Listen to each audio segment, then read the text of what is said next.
flannels and shorts, and surf and scuba and sand and sailing and soccer. San Diego, California.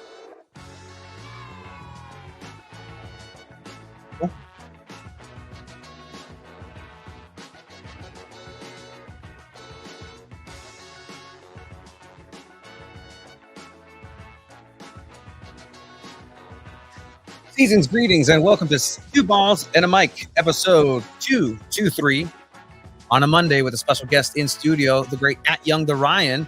We're going to get started today with some San Diego Wave coverage. San Diego Wave lose away Seattle Reign once again, raining on San Diego's parade. We're going to get into all of the ifs, ands, or buts of what could have been another good away stint for San Diego Wave. We're also going to go ahead and touch base with the Sirens, the Call of the Sirens. We're going to have a special guest to check in on what is going on that side of the world in terms of supporter groups. Speaking of supporter groups, there was a lot of supporter groups over on 3rd Avenue in Chula Vista. Chrome Ball Tour, SDFC. We're going to get into the event and just how everything went down and the community coming out. Some lucha that people enjoyed. People getting mistaken identities. It was not Rey Mysterio. I'm sorry. That was about as close as you could get, I feel. That is the great King Mysterio, actually. He's actually a really good wrestler here, local. Shout out King Mysterio. But yeah, we'll have all that, some shenanigans, and some good discussions. It's fun having you here, Ryan. I like how you did the double take with good discussions. Yeah. Absolutely. I'm excited. It's been almost 2.5, 3 months since we last talked. Well, yeah, you've been globetrotting. Mm-hmm. You literally left to a different continent, like the day after or 2 days after. I don't even know. Like, was it like that week? Yeah, I think it was that week. Yeah, I went to Vietnam, Thailand, Philippines, Japan, and back. It was good. It was good to get see the start of wave season away and sort of like kind of take the what do they say, like 30,000 foot view of everything here, and then come back and feeling fresh and obviously jumping right back into it. I mean, did you catch is there any soccer that's just out and about over there? Like, I mean, like, I know you're more aware of it now, just in general, like you see for sure picking up, but is there anything like that or any other sports like that? Would you see like pickup soccer over there anywhere? Not as much. I'm trying to think. In Thailand, I would see some pickup soccer. Obviously now it's like soccer pitches just like stand out to me. So most of them are like, anywhere you go over there, it's just dirt, or it's like on concrete. Yeah. More basketball in the Philippines though, like basketball everywhere, like outdoor courts, and like they're super cool. We stopped at one. There's just like right on the water, palm trees, and it's like you ask and you're like, oh yeah, it's just like a little community center, and then they tell you they're like, like one guy was like, it really gets going later. You should come back. And I was like, we never did. But I feel like more basketball craze than soccer. Yeah, no, the Filipinos love themselves some basketball. If you want that same feel, go hit up El Tayan Park in National City. Literally, just it's a street ball as it gets. Literally everybody with Kobe's. That's That's why I like TJ, right? In TJ, you see soccer, basketball, baseball a lot. Baseball. That's pretty cool. I mean, glad to have you back in San Diego in one piece. That's good. Absolutely, guys. Well, I guess we could get started, right? Yeah. With Wave. No, 100%. And do we have to? And we, geez. Thank you for everybody who's joining us here live. We're going to have a Call of the Sirens in a bit as well. But we also have on the call a fantastic individual who does incredible amount of work for San Diego Wave and just covering the team. So glad he's on the team. Abe, hi. What's up, babe? Hello, you. This is the first time I think that we had 4, like it's just a hybrid, like there's 2 people on the pod, one online, one here. One like person. it's haven't done this. I'm just glad it works. We have the equipment for it. 100%. Cool. Hi, Abe. How are you? Doing well, having a lot of fun. I'm really starting to regret the last headline of my last Seattle Reign Wave game. I said San Diego and Seattle's reign over the team, but that definitely didn't happen. I got a question for you guys with the game. Obviously, they go up 1-0 after, the Reign player goes off in about the 10th minute. What minute mark did you go, I feel like this game's starting to turn? Was it before that first rain goal, or was it sort of like after that first rain goal where you guys were like, ooh, this could be a grind to just even get a point out of this match? I think a little bit before the first goal. I mean, you get that foul, right? And then they get a red card, and then off of that set piece, you score and you go up 1-0. I mean, you got to build up that momentum. You have a player up, and it's very easy to lose your head and get confidence saying, well, we're up 1-0. We're up a player very early in this game. We got this in the bag. And I think that's what kind of happened with Wave in this game. By the way, I thought this was a very soft red card. I don't think it should have been a red card at all. I mean, you can kind of see the player from Seattle just kind of like throwing the hand, but I think it's a little soft. Hope Loomvings. I bottled that shit. Tony was letting you lay on that one. Yeah. I mean, You had it last week. She had that mark on her Right? face. Yeah, it was bad, but I still think it was a little soft. But I mean, you review it, it's a clean hit on the face. It's always going to be a red card. But yeah, to answer your question, I think a little bit before that first goal, but just the way it happened kind of like killed the whole momentum for Wave. Yeah, that first goal was not fun to see. But I think even before that, though, once they kind of calmed down and were just trying to pass the ball instead of just putting their foot on their throats when you're up a player that early, it's very telling of what kind of game they're going to play. But it's interesting because, I mean, Casey Stoney keeps switching off the lineup. She hasn't been able to have a consistent lineup. And this is probably going to be the second game in a row that you're like, okay, you just went up, you won at home and you played great with a completely different lineup.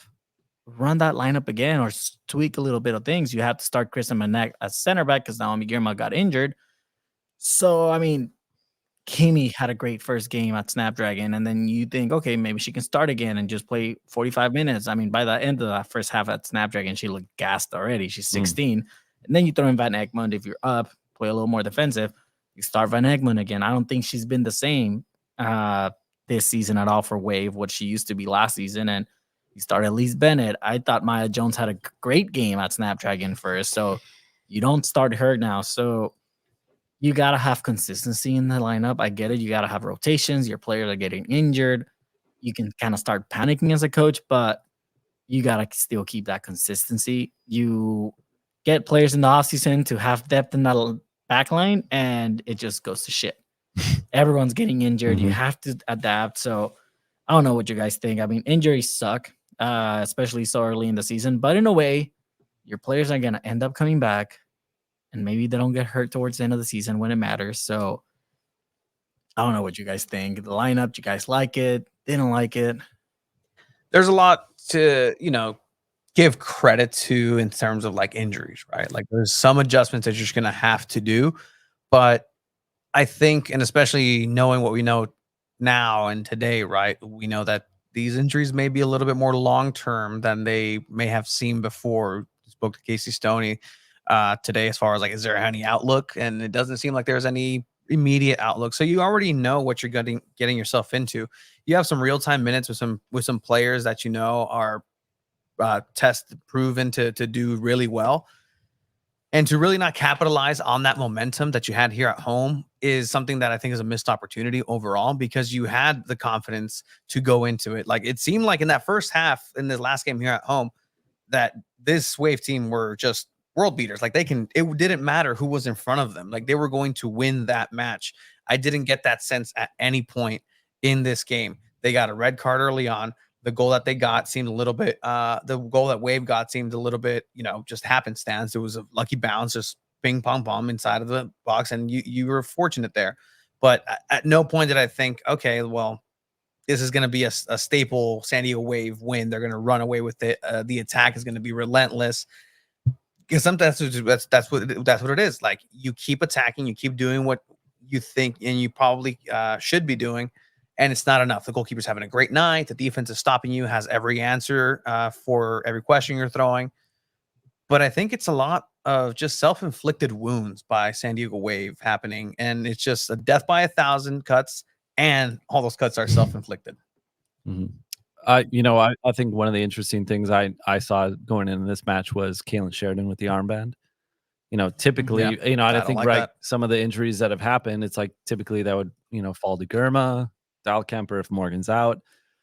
And, I think Kaylin is an emotional leader for this team, usually takes a huddle pregame. Even times I've been in the locker room, she's the one, that will speak and really speaks from the heart. So personally, I was like, this is great. I think she deserves it. But who now falls when you have these injuries? Like, who are you wanting to see more out of field position wise, of being more assertive, being more of that vocal leader amongst the field players that maybe you're not seeing as much? Mackenzie Doniak. Yeah, I was thinking the same exact thing too. Has been a baller. She on that wing, even I've been saying it all season. On that wing, she's proving her game.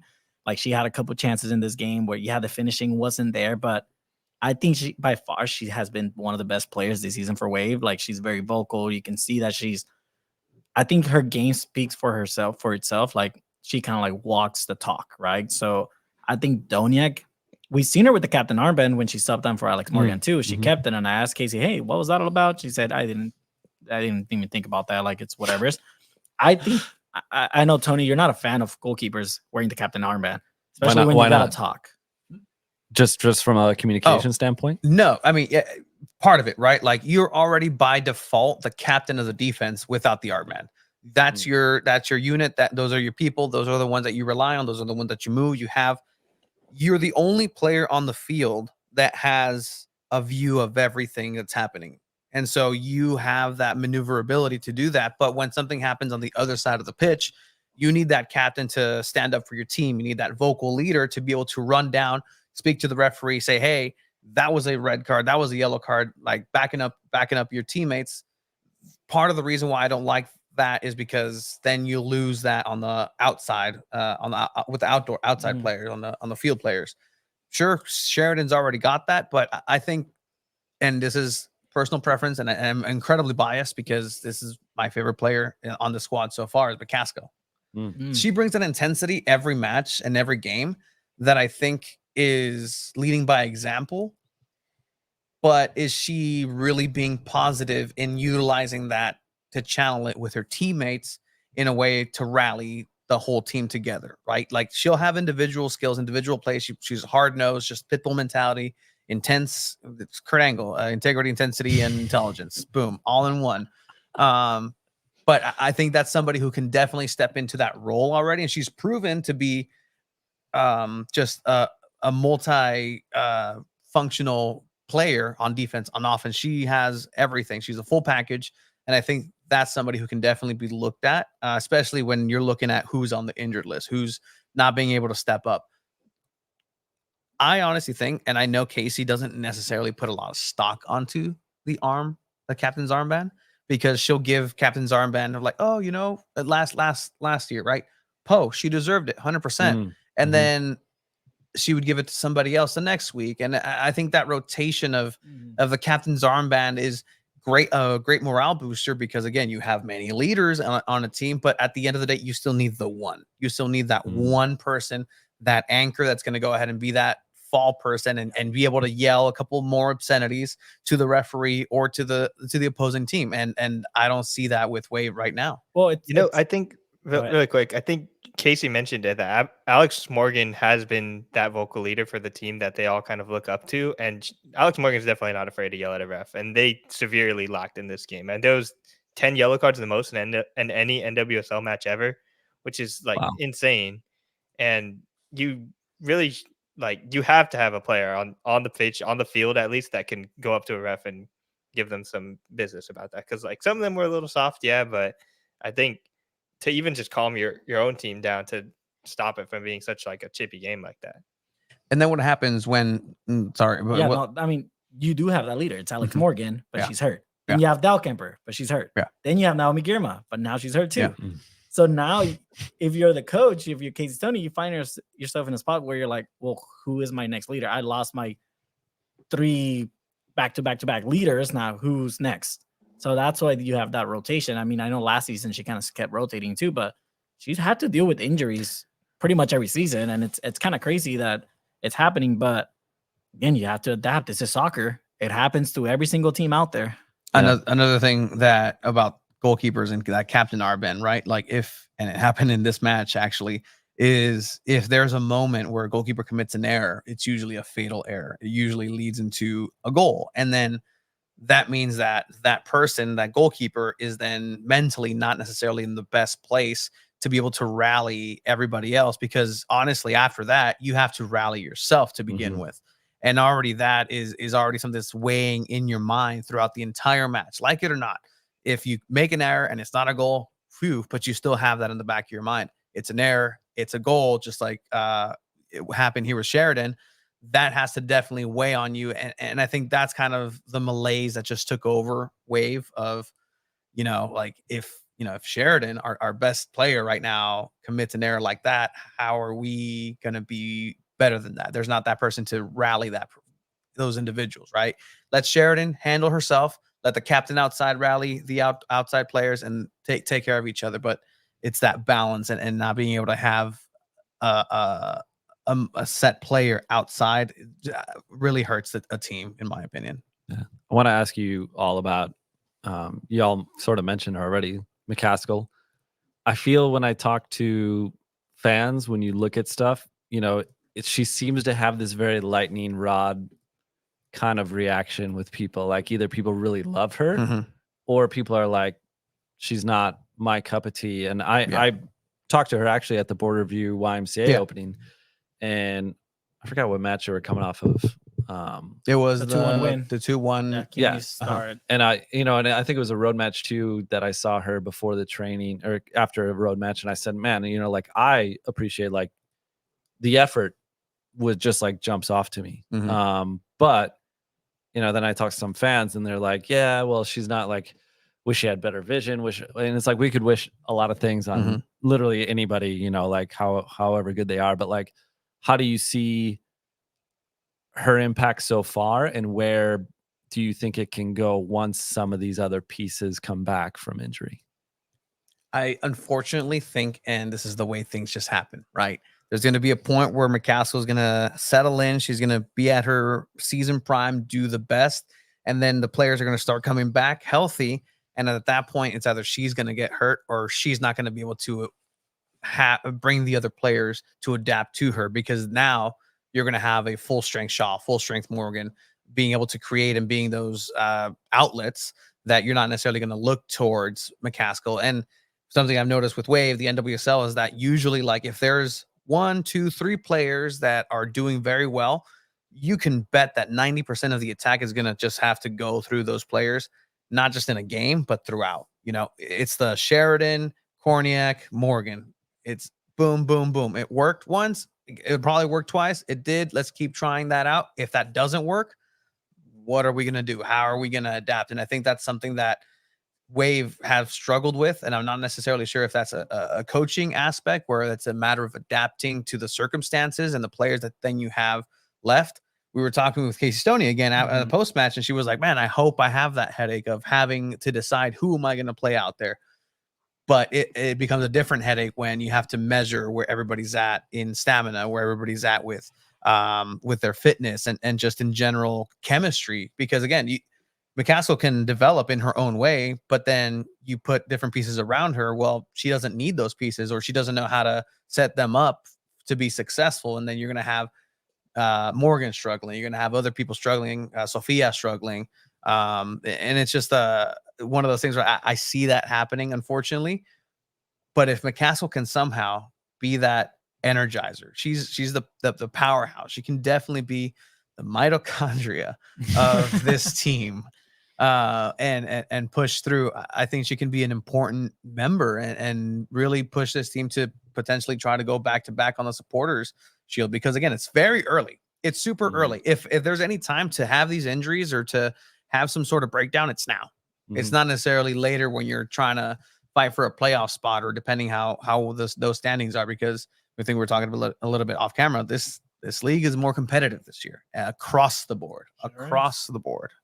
I think McCaskill is a player that, from what I've seen so far, she's a player that can adapt. And I think that center attacking mid position is her bread and butter, but I think she can also play a little farther behind. She runs around everywhere already. I think Casey Stoney kind of gives her that freedom. It's like, hey, do your thing out there.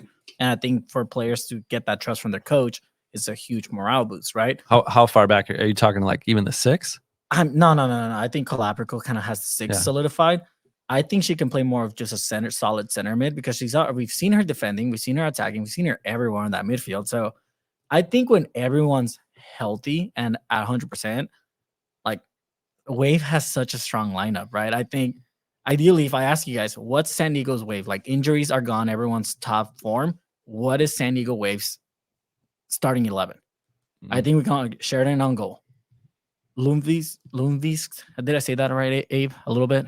You're getting better. Thank you. Here, just move your Hannah. I'm just gonna say Hannah. Oh, not Hannah. Good job. Hannah. On the right back, Dahlkemper and Naomi Girma at center backs. We all agree there. Mm-hmm. If healthy, yeah. If healthy, McNabb at the left back, or Torpy. Mm-hmm. I would go with McNabb right now. If McNabb is 100%, exactly, yeah. I don't know if she is. I don't know if she isn't. Exactly, But like I feel like McNabb from first year, second year before she got hurt. I think she's a very solid player. Hear me out. Calabrico at the 6, McCaskill at that center mid position, giving her that freedom, kind of like how you gave Kimi Ascanio that freedom to do her thing. Maria Sanchez on the right wing. You have Doniak on the left wing. And then you're able to have Jaden Shaw as a false 9, center attacking mid, and Alex Morgan up on top. If my math is right, that's 11 players. But where's Maria Sanchez? But that's what I said, Maria Sanchez on the right wing. My question, and I'll pin this to you, Abe. Say that lineup, right? Do you like? I feel like some of that has to be these players then like assuming less of roles than they're used to, and then also some of these players having bigger roles than maybe they've had on Wave. Like, how do you see that transforming? See, the issue I think with McCaskill, she was the leading scorer for Angel City. She's still their leading scorer technically, and it's for some reason she didn't really meld well in Angel City either. Even though she was their leading scorer, a lot of the time it was just kind of her trying to making plays on her own and eventually scoring. So I hope we don't see that kind of frustration. I think Casey Stoney wants to let her be a midfielder, but like you're saying, this kind of meld of just a lot of attacking players, I don't know how well it can work this season. Like these past few games I don't want to say I'm worried about the Wave season, but I will say that this is something we've never seen. These are struggles that I think even comparing to the 10-game winless streak or 9-game winless streak last season, that this team is like on the attacking level. When you have so many strong attacking players not being able to finish like this, it's starting to be an issue. Do you think though that, because one of the narratives I hear with that is, we can't get the ball to the people up top, so like it's almost like taking the heat off of these attacking players. And we all kind of know the struggles with some set pieces and scoring off those that Wave has had. So like, is it more of the forwards not doing their bargain, or is it more of like that narrative where people are saying, oh well, our midfield can't get it there? There's no creativity in the midfield. You're playing people out of position because they're more creative than anybody else would in that position, especially like when you play Jaden Shaw a little bit more of a false 9 behind, in front of those midfielders, that's those center mids still kind of creating chaos. And then same thing with Morgan, right? I think like even going back to the World Cup, if you play Alex Morgan as a center attacking mid, I think you're in a good spot because she doesn't necessarily have the traits right now, if not anymore, to necessarily be that lethal threat, lethal 9, where you already have that with Jaden Shaw. But she has the intelligence, she has the vision, she has the passing, she has the talent to get the ball in tight spaces, to do some wonderful things in the passing sense. But then do you then have offload the creative capacities of McCaskill and then just have her focus more on the defensive role? But then you have Emily Van Egmond, who's more defensive. It's just a puzzle piece. But again, we're talking about puzzle pieces that are broken right now. Like they're not there. I mean, again, with Van Egmond, I just don't think she's playing at the level that she played last season or even the first year with Wave. I think she's kind of dropped performance-wise a little bit, especially when she's pushing up on top. Her shots are not there. Like it's just not the same. I think you're going to the side more where you're thinking of even benching her. If it comes to the point where other players are performing, like Colaprico defensively, she has been better than Van Egmond as well. So I don't know. I mean, this is all hypothetical speaking that every player comes back healthy already. There's a chance these players don't come back till halfway through the season, which by then you need to kind of stay with the consistency and bring them in slowly. You're not just going to change the lineup drastically and play all these players that just got back from injury. You got to transition them in. So I think Casey Stoney is in a very tricky situation, and you have all these injuries, and you got to play 2 games in 1 week. Yeah. So My only worry about the injuries too is Megan Rapinoe played very little with Seattle before the World Cup, and she still got her starting spot on that World Cup roster. And Alex Morgan, I think, likes to play club and is a little bit more than Megan Rapinoe and is willing to give more to the team. And it kind of has to a little bit prove herself to be on that with those forwards. But we also might see the scenario where she's takes the time to rest, and we might only see like 1 or 2 games before heading off to the Olympics. I got a stat for y'all. Yeah. I don't know if you know this. Supposedly, in the history of Wave, they've never beaten a last place team. And with Utah coming in last place, I believe they have 1 win, 5 losses, and 1 draw.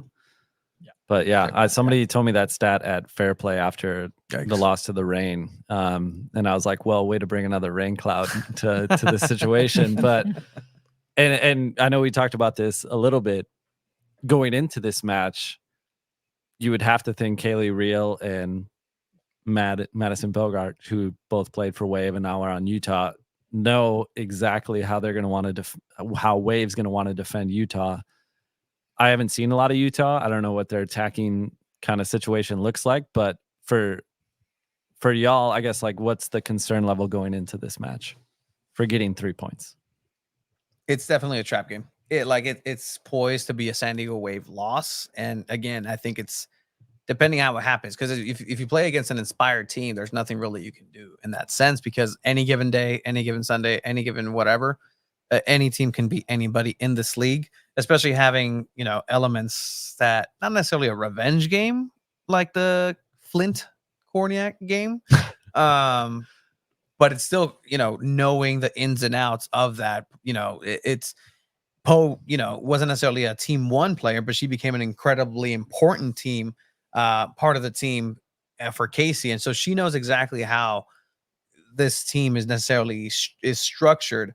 You're looking at some of the players that are out and some players that are going to be available. And it's a lot of the same style of players that you saw during the World Cup time and where Casey tried to manage that. And I don't know if Casey herself has grown as a manager enough to just kind of flex seal those issues. Flex seal. I love that. Yeah, flex tape. Yeah. Great commercials.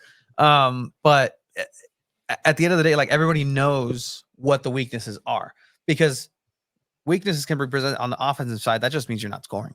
But on the defensive side of things, if people can go ahead and figure that out, which is, set pieces. You were mentioning, like, when did you know? When did we know that goal was going to come from that set piece in the 89th minute? I think people kind of knew and had a sense of, okay, we've seen this story. You see the momentum. Like, this can certainly happen. And it's exactly what happened. Veronica Latchko did it again. Like, she was the one that ended the Wave season last year with that cross, and she got this gnarly header from the top. Like, someone should be covering her there at the top. I think she's definitely sneaking up a little bit. I think it was. I mean, that was amazing. I used to watch this Sal Zizzo for Loyal. Like, this was supposedly his specialty in MLS, and they would always try this. I don't think he ever converted for Loyal, but like, I would watch them run this set piece play all the time. So I was really impressed. I mean, that's a phenomenal. Would goal. It work at training? Yeah. Because they sucked at defending the corner kicks. But to your point, Abe, though, like, who, if you look at this wide shot, like, who's not marking her, or who do you think was supposed to be marking her there, or is this just such a phenomenal play that you're like, yo, tip the cap? No, I mean, it's defending 1-on-1. Stay in front of your defender. Yeah, I stay in front of the attacker that missed that mark. Yeah, I believe so. And can Sheridan do anything here? Her positioning was was okay. She was being reactive to the direct, power header. It's un golazo. It's a great goal. header. 100%. Like, Phenomenal dude, goal. Like, again, that's on the defenders. It's not on Kalen Sheridan. And I mean, again, like if you're Kalen Sheridan and you get scored on that, you're like, damn, I just messed up earlier in the first half, and now this happens. Like, I had myself a bad game. Who is on her? Who is pushing her? Who's making her feel uncomfortable? Yeah, because it wasn't it wasn't like she came on a run from somewhere else. She basically was stationary at that point. Yeah, you got Galapagos just looking at the player who's making the diagonal run, and this is something that it's very coach speak. But how are you going to let two people bring down your 5? Because everybody's behind on this shot, right? They're on the right-hand side of the penalty. The ball doesn't travel where there's more people, more chaos. No, they just went for the easy, here you go, near post. And again, the technique is incredible, but look at all the time. Look at all the space. Like, yeah, 100%. That's unacceptable. I just want to kind of go ahead, Abe. The biggest issue with this is they had near 12 minutes of stoppage time, and they could not convert to make an equalizer. This is like prime, as people say, NWSL after dark stuff. Just, you know what? Just get an equalizer, leave with a point. You should be fine. But they could not find anything in those last 12 minutes. Like, there were so many times where I was just saying, okay, here's the whistle. Okay, here's the whistle. But they kept getting chances. They even got a corner kick at the end that they might have been able to make, but and they end up getting a red card at the end of it, which is just about as bad as it can end up. Yeah, I think the one thing I feel like Seattle does well, and I say this, and a lot of people give me crap for it, but I really like Jess Fishlock because I think she's a really cerebral, she's the Triple H of the NWSL. She comes with a sledgehammer. You know what you're getting, and they mucked this game up once that red card on them went. Yeah, and I feel like everybody says like, oh, you play down to this, and I feel like Seattle got Wave to play Seattle Reign football, and it just worked out. And it like I've now seen this enough because they've played each other so many times that I said this to a couple sirens at the watch party, and I was like, got a weird feeling about this game because I feel like I've seen Seattle do this, and I feel like especially Fishlock, and with that red card that McNabb got, she sold the sweet chin music that she really didn't get. Yeah. So.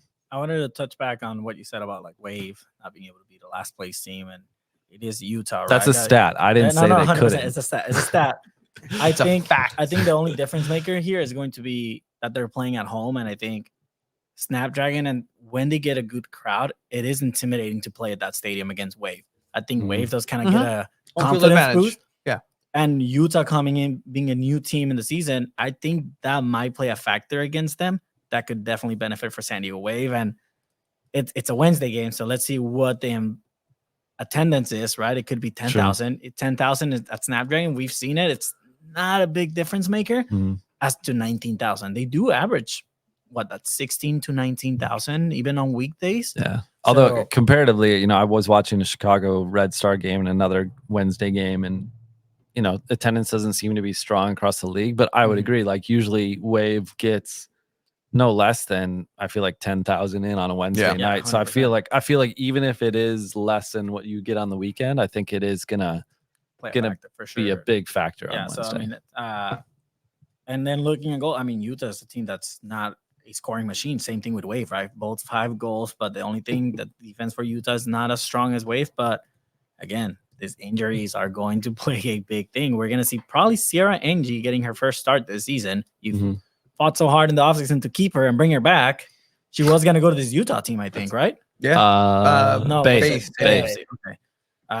Yeah, she went Bay to Houston to Wave again. Yeah. I think was a circle. But I would say out of anybody you're bringing in because of injuries, I would think they feel extremely confident in Sierra, knowing the trust that she gained, last season through kind of being thrusted into the role. And I know, out of all the players on the team that I see when I'm around, Sierra seems to be one of those that rallies everybody together and very well liked. So I think from a comfort standpoint on the, other 10 players on the pitch, they're probably going, we're pumped to have Sierra come. Yeah, and be for there. sure. And I think the crowd is also wanting to see Sierra play. That's true. Yeah, Speaking of I crowd, think we might get Maria Sanchez start on Wednesday. This will be I the think so. third Yeah. match for like at least 60 minutes. Like I think I want to see what she can do for a full 60. I think so too. I think she's gonna get a start. And I think this could be the game that we see her just shine and perform and see the Maria Sanchez that we all want to see, whether it's people in the press box, people in the stands, people taking photos. Like everyone wants to see what she can do here in San Diego. That first goal that she scores is going to be something special, especially if it's a Snapdragon. Yeah. So I'm excited to get to see Maria get the start. And I mean, who knows, right? She could even potentially like end up wearing a captain armband down the line if players keep getting injured. The way they pass that thing around, like it's bound to come in Maria's arm as well. Hey, you might get it, Ryan. Just be on the lookout. He walks out with the players. Speaking of supporters, we're going to have the call of sirens here in a couple of minutes. We're just going to wrap up here. Speaking of this upcoming game Wednesday, it's going to be an interesting matchup, a trap game perhaps. But if you get this win, you love yourself a good trap game. I do, because it creates chaos. I like chaos, and sometimes it's not the best for the local teams or whatever, but it is what it is. But then there's also going to be a match over the weekend against Gotham. It's an important matchup. If there's strong matchups, it's those two. The first time meeting in the actual season. Another low scoring team. The last time they met it was the Challenge Cup, not in the NWSL League run of games, but Unity Shield. But yeah, so it'll be very interesting. We'll definitely. I want to get more insights on just kind of what you're seeing at training, because I know you told me that there was some positives about Maria Sanchez that you're kind of seeing. I have that fear in your eyes. I was like, where is he going with this? Got it. I got you. But no, it'll be something good to touch back on, because that's very important for people to know, kind of that behind the scenes aspect. It's not necessarily spoken of. And then we'll touch back on the press conference that we had with Casey Stoney today. But with that, Abe, I'm gonna put you away for a little bit. You're good with that, because we will go ahead and bring it on our guests for Call the Sirens. We're going to go ahead and have them introduce themselves. Every 2 weeks, we have a representative from the official San Diego Wave supporter group, the Sirens, just kind of give their experience, their take on stuff. You were out there for the watch party, so we can have a good discussion about that. So that's right. We had a little...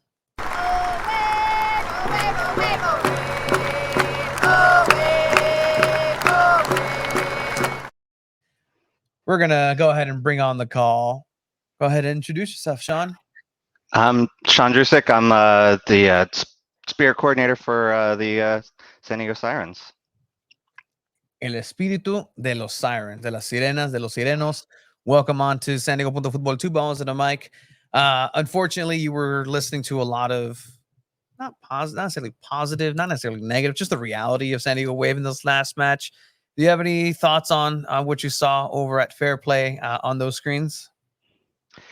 It wasn't fun, that's for sure. It was scrappy. It's the way the games against Reign seemed to go. This one a little bit sloppier than most. At least we got a win earlier this year against them, but this was tough. I love though seeing a place full, packed with people, packed with Wave fans. When we did score a goal, cheering and high-fiving, and people exciting. That's great. You got a great photograph. Ryan took a great photograph of us all outside. There are like 60 of us out there. Yeah, there you go. That's great. That brings a lot of energy. I think, even in a loss, that sort of invigorates you to have that going when it's a watch party. And Fair Play does a good job of getting us on their screens and creating a good environment for us to be at.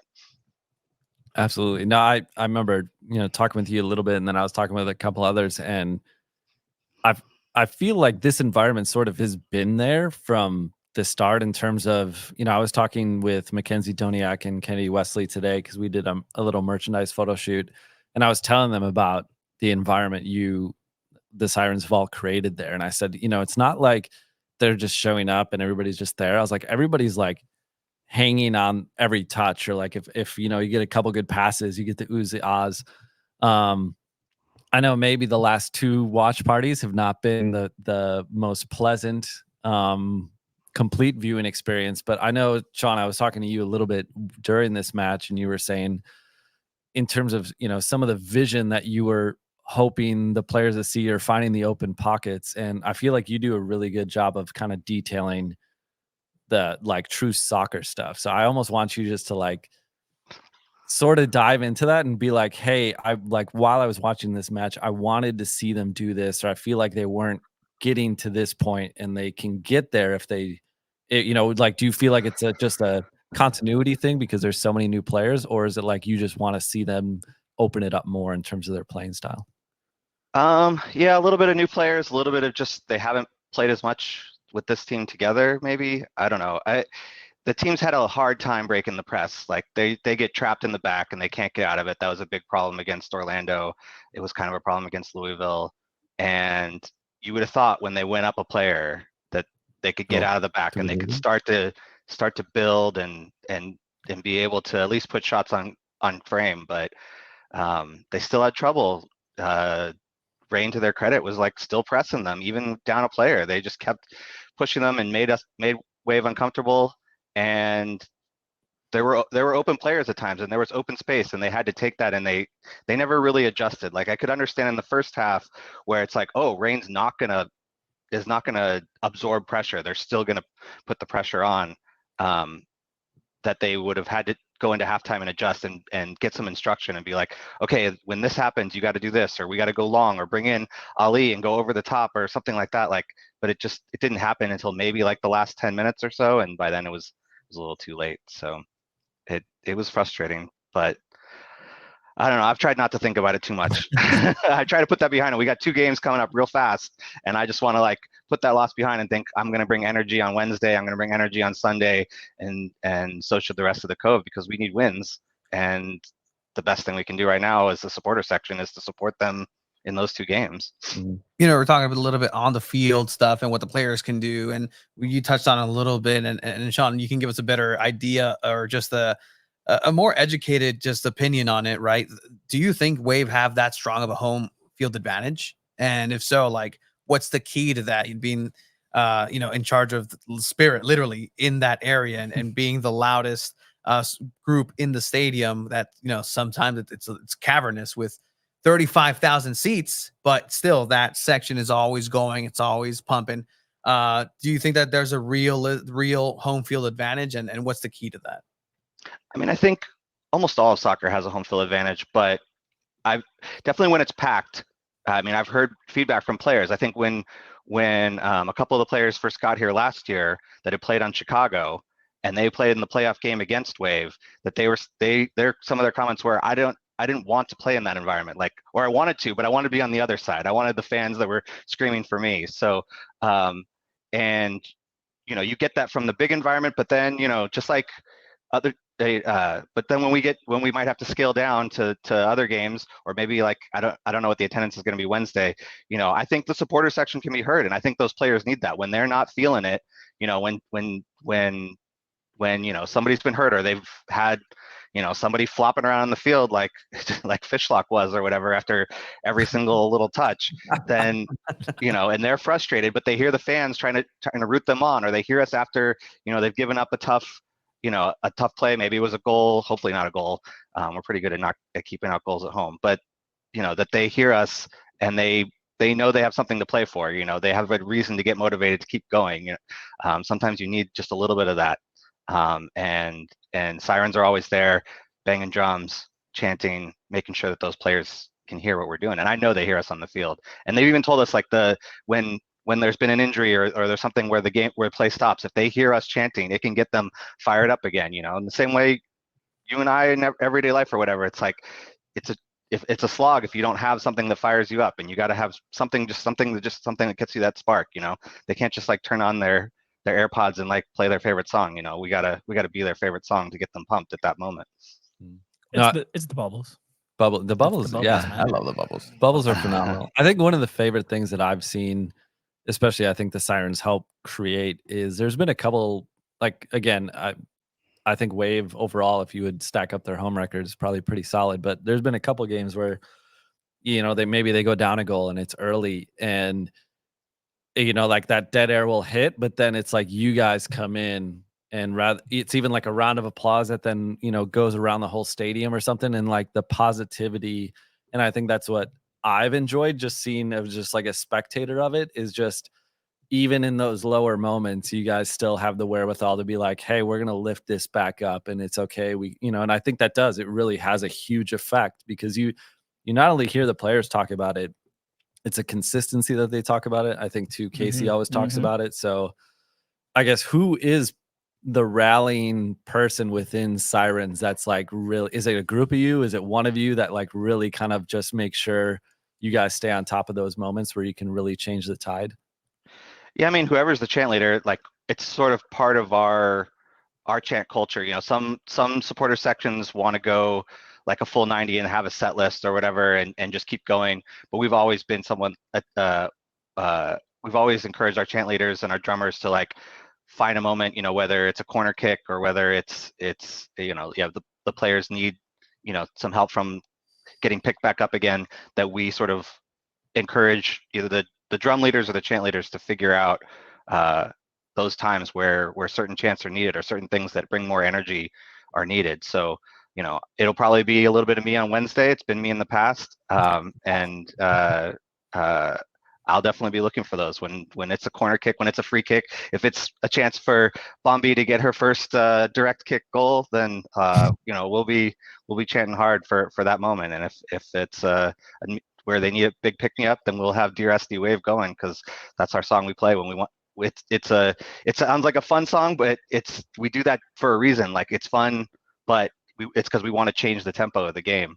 And yeah, Wave don't have a lot of comebacks in their history, at least not comeback wins, but they have a couple, and those ones, they score real fast after they've gone down. In those couple of times where it's happened, including some pretty big matches for us. So yeah, we'll be looking to try to get more of those if something bad does happen. But I'm hoping for goals against Utah. Yeah, it truly is a team effort in every sense, and everything that the Sirens do and on and off the field has been outstanding. Just looking at that picture that you took, Ryan, just the growth of the supporter group to really kind of keep at a steady pace, but maintaining those members is incredibly important. And I think that, I mean, you're in charge of the spirit, right? But the spirit of the Cove, the spirit of the Sirens is something that people are really resonating with. It's fun. It's a great atmosphere. It's family friendly. And you can really tell that you guys are having fun. Everybody in that section is having fun.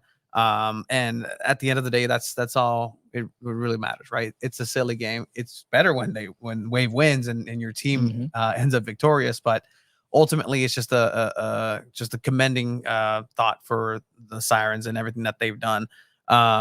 Is there anything for the Sirens coming down the line? I know obviously we have 2 home matches, any sort of events. I know that there's the Asian American, Native Hawaiian Pacific Islander month events this month, May.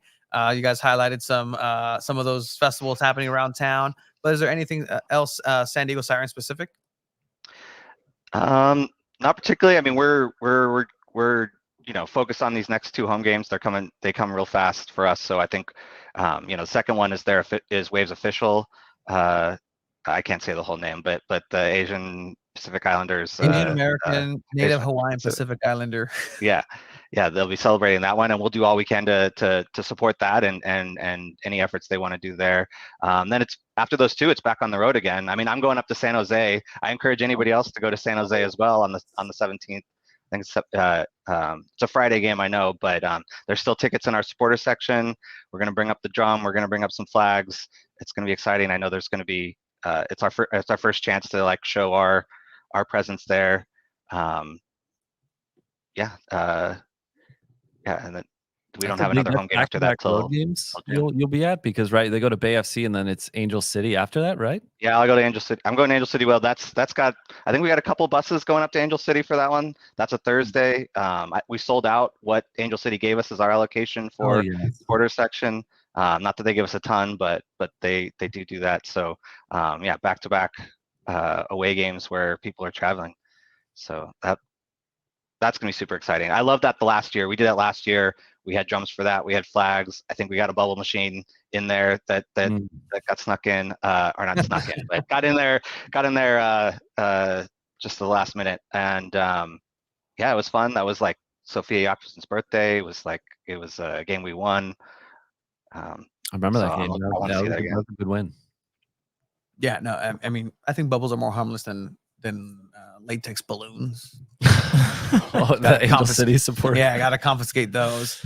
No, but again, get involved with the Sirens. You can check the Sirens website, sandiegosirens.com. Become a member, if you want a cool scarf and some cool goodies that go along with a paid membership, you can go ahead and do that. But there's also a free membership, discounted tickets here. Go ahead and explore all that. It's honestly a really good and great community that the Sirens have created, and kudos to you to really bring the energy and keep the tempo up, because that's a great representation of soccer in San Diego. And it's really being a pioneer in what's capable over at Snapdragon Stadium. So keep on doing it, Sean.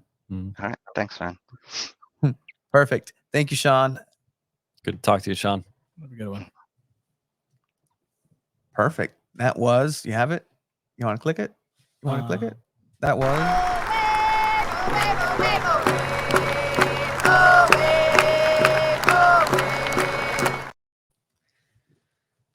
It's very different. This show used to just be the two of us. And it's just talking to each other, very insular, very just. He used to almost fall asleep. Yeah. He did?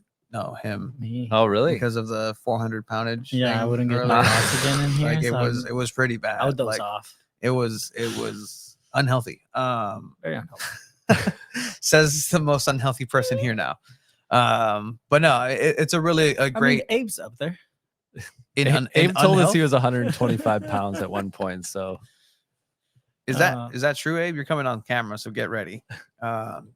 I think he heard realize that usually I have to give him a heads up, otherwise he's I just want to give a shout out to Eric Fowler and my Eric, guy Dave. Yeah, and you gotta. They're hitting chat's up popping those off, comments. Yep. I love it. Chat. I appreciate you guys. You have a fan club. Shout out Eric Fowler, one time undefeated at Pechanga Arena, halftime soccer celebrity match. I mean, Eric spent more time on the turf than getting the ball. So It's okay. That's my teammate. Dave almost scored. David almost scored. I put a silver platter on him and couldn't score. Oh, we got a more in here. Oh, too. wow. Okay, More? nah, it's game I over. want to be there. Oh man, this is My San favorite Diego person from soccer. TJ.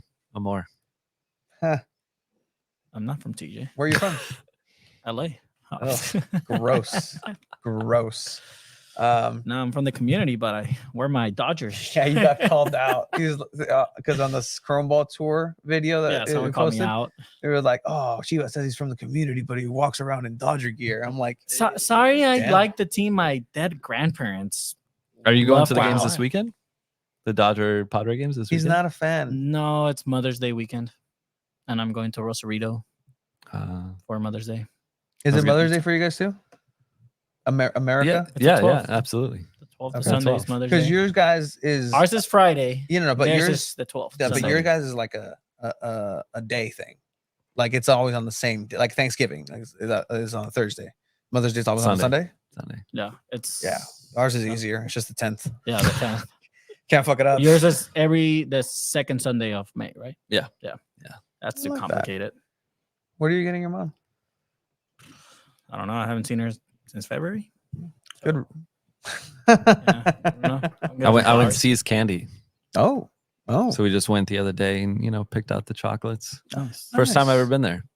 What? I know. I'll I pick know. up the lobster bill in Rosarito. Abe, Have you ever had lobster in Rosarito? No, Oh, I've never man. been to Rosarito. Oh, But the woman that Man, cuts my Puerto hair always Nuevo? talks about it because she has a Airbnb down there. So she's always telling me I got to go down there. are you a surfer? It's not a good time for I'm not. but white surfers to go to Rosarito. I saw that story. I sent it to Jesse and Efren, and Efren said, "Of course, that's white news." And I said, "That's BBC Global News covered it." Bro, that's every other week. Like Yeah. if their names weren't Barry and it was, I don't know, what's Spanish for Barry? Barry? I don't know. I picked up Raul? randomly. If that were Raul, yeah, no, it's not BBC News. Yeah, I know. All right. Abe, what are you getting What are you doing for your Mother's Day? You guys kind of reminded me. I gotta start thinking about that. Oh my Like a very gosh, good son. that's I'm such not a prepared. great- I Oh, no, prepare no. like last minute for those, and it's Bring always her the hard. wave game. Yeah, there you go. So what you do? Maybe. Hit up Trader Joe's, get the cheap flowers, make a nice bouquet. You had to throw cheap in there. You could have just said Wow. flowers. Wow. Could have just said flowers. They're great quality flowers. At Trader Cheap Joe's. flowers? The cheapest flowers, the most wilted ones? They're Oh, actually look. nice. Oh, look, Mom, they're already blooming. That's not what you do. You gotta.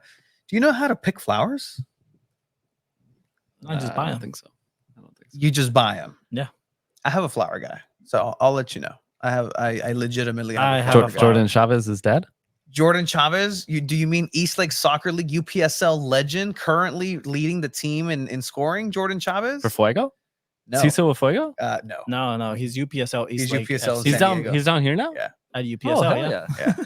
Oh yeah. We saw He's like just whooped San Diego Internacional the other day, didn't they? Yes, they did. Yeah, they did. 5-0, Your girlfriend's 5-1. favorite soccer team. Yep. Yep. It was That's Yeah, good they to know, did. though. Jordan Chavez is one of my favorite guys here. great lad. Great, good Yeah. guy. Oh my gosh, Fuego's phenomenal. legend. All right, Abe. I'm gonna put you. You want to be here? What do we need to touch? What are we- Okay, what let's are we just talking about? finish Wave. Because there was a press conference today. There was a press conference today. You, Chiva, and Abe were on there. Anything pop up? Anything questions wise? Like I have the video, but like to scroll and Yeah, to no, see I another. honestly, I don't think anything too like newsworthy came out of that press conference, Abe. I don't know if Health you update. disagree or anything. I think Health health update. The only thing is that all those players that were hurt are still hurt. Mm. That's like So the you're not going to biggest thing. see Gurma. You're not gonna see Germa. You're not gonna see Morgan, Dahlkemper, Barcenas. You're not gonna see any of the players that are still injured. To my understanding, is it might be a while for them to come back. So I mean, even if for the U.S. Women's National Team for the Olympics, now you're kind of peeking your head in. It's like, okay, well, are these players gonna be ready for the Olympics? Because if you're, it's like you're thinking, oh, okay, well, I need to kind of rethink who I'm calling up now. Is there another camp at the end of the month? Because there's a little bye, I know, between like the 23rd and the 7th for Wave not playing. So I just didn't know if that lined up. I with think it's another the national first team. week of June. Okay, yeah, so that makes sense. That sounds. I feel like there's U.S. Women's National teams send away matches in the first week of June. So did Yeah, you get they're a playing South sense? Korea. Did you get a sense that some of these players are probably not even going to be back by May 23rd, or do you think like, hey, maybe they're going to come in and be able to play either at Bay C or at Angel City before they go to camp? I think they're not going to come back. I think that if you're Abby Dahlkemper, she's probably the most at risk of losing that spot, and she kind of has to come back. Like she was not like after that Mexico game in the Women's Gold Cup, they didn't really play her at all because that was pretty poor performance from the U.S. Women's National Team. So I think it's safe to say Dahlkemper is not going to go to the Olympics. Almost like what Korniak Flint, I know, got injured and then sort of lost her spot. So I can sort of see that, Abe, where you're saying like, yeah, if anybody has to maybe feels a little, I guess, I don't know if pressure is the right word, but to come back and show 100%. good form, it would probably, I mean, Abby would be a huge boost. I feel like coming back from that really tough injury that she had to rehab for a very long time. I mean, I feel like she came back and added such a dimension to the back line, especially her passing out of the back. So I think that would obviously be a huge boost if they can get her back, even if it's those road games right before the break. What do we have a prediction on? I love doing score predictions. Dude, I know. okay. I don't know if Alright. this is a big soccer thing, but I guess like who do you think? Depends on the yeah.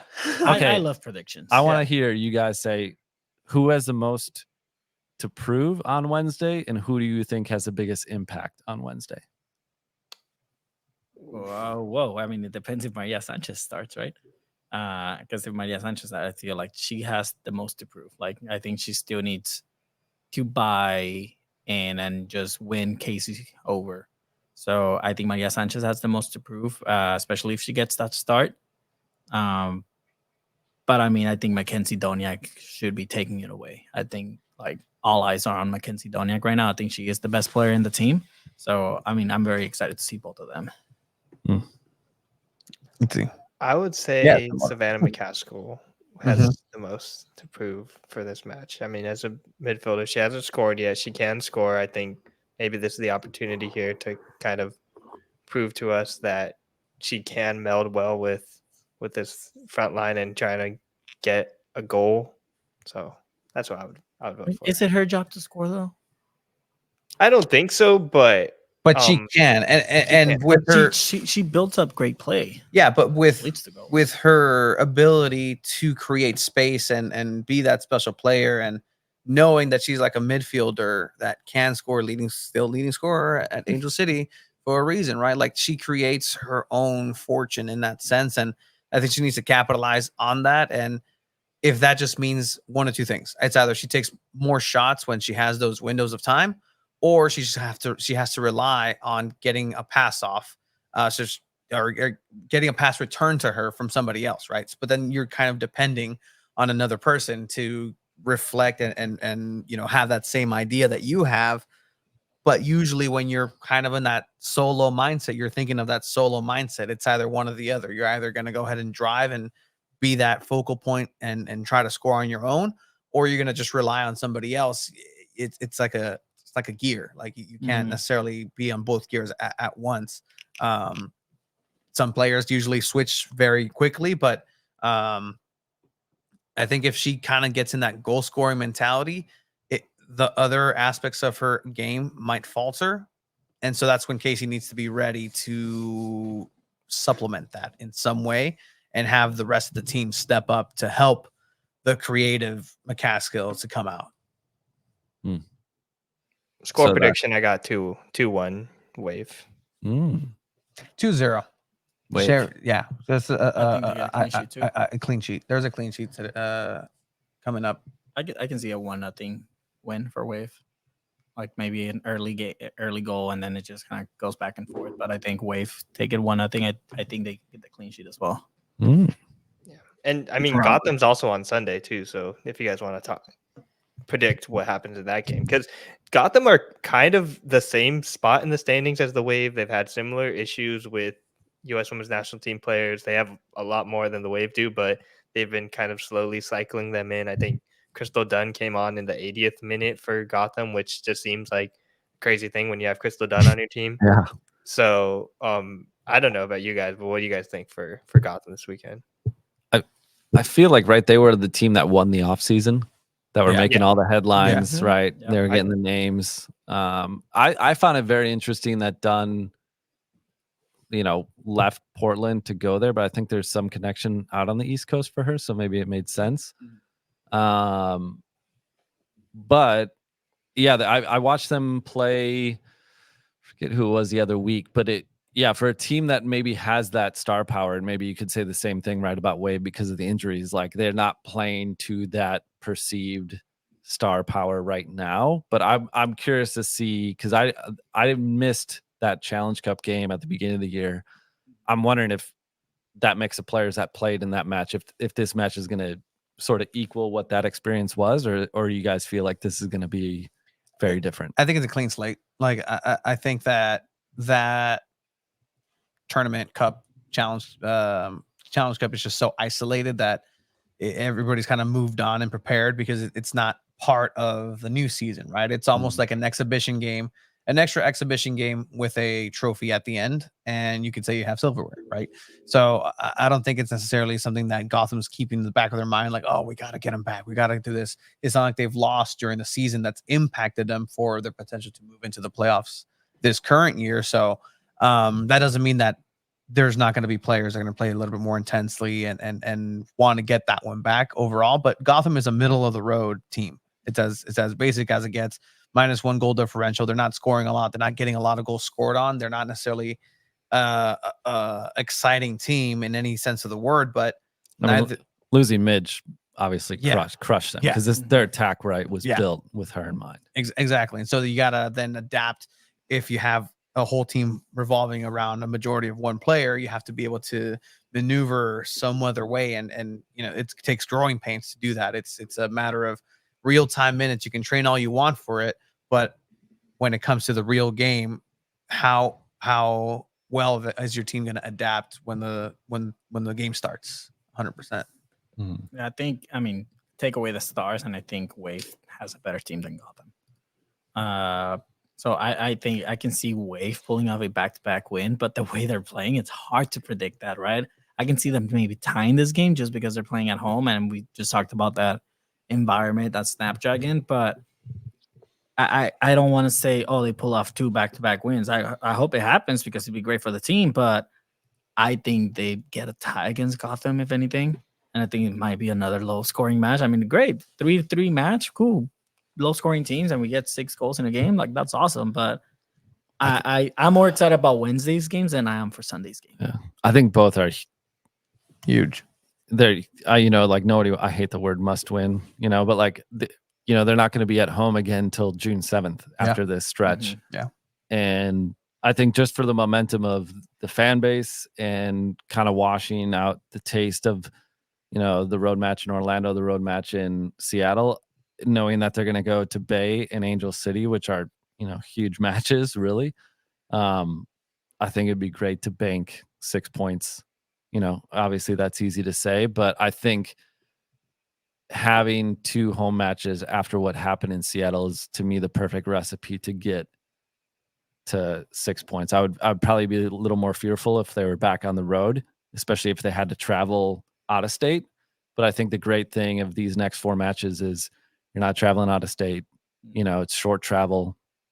I don't even think they fly. They don't fly up to LA, but they'll fly up to Bay. But I know I hope they do. I know they stay overnight, and like talking to Mackenzie today, she said today was a little bit longer, and like I've come to know Wave, and they're very particular about how long they're training, how long each section of their training is, and they really are player centric on making sure they maximize but don't burn out anything in training. And she said today was a long training session, which I'm guessing was probably more instruction and install of what they're going to do with Utah. And then, it seemed to be a longer film session of kind of maybe reviewing the things that, they kind of want to correct and then obviously attack with Utah. But I think, to the last point of you mentioning something about what I shared with Maria to you, I think last week,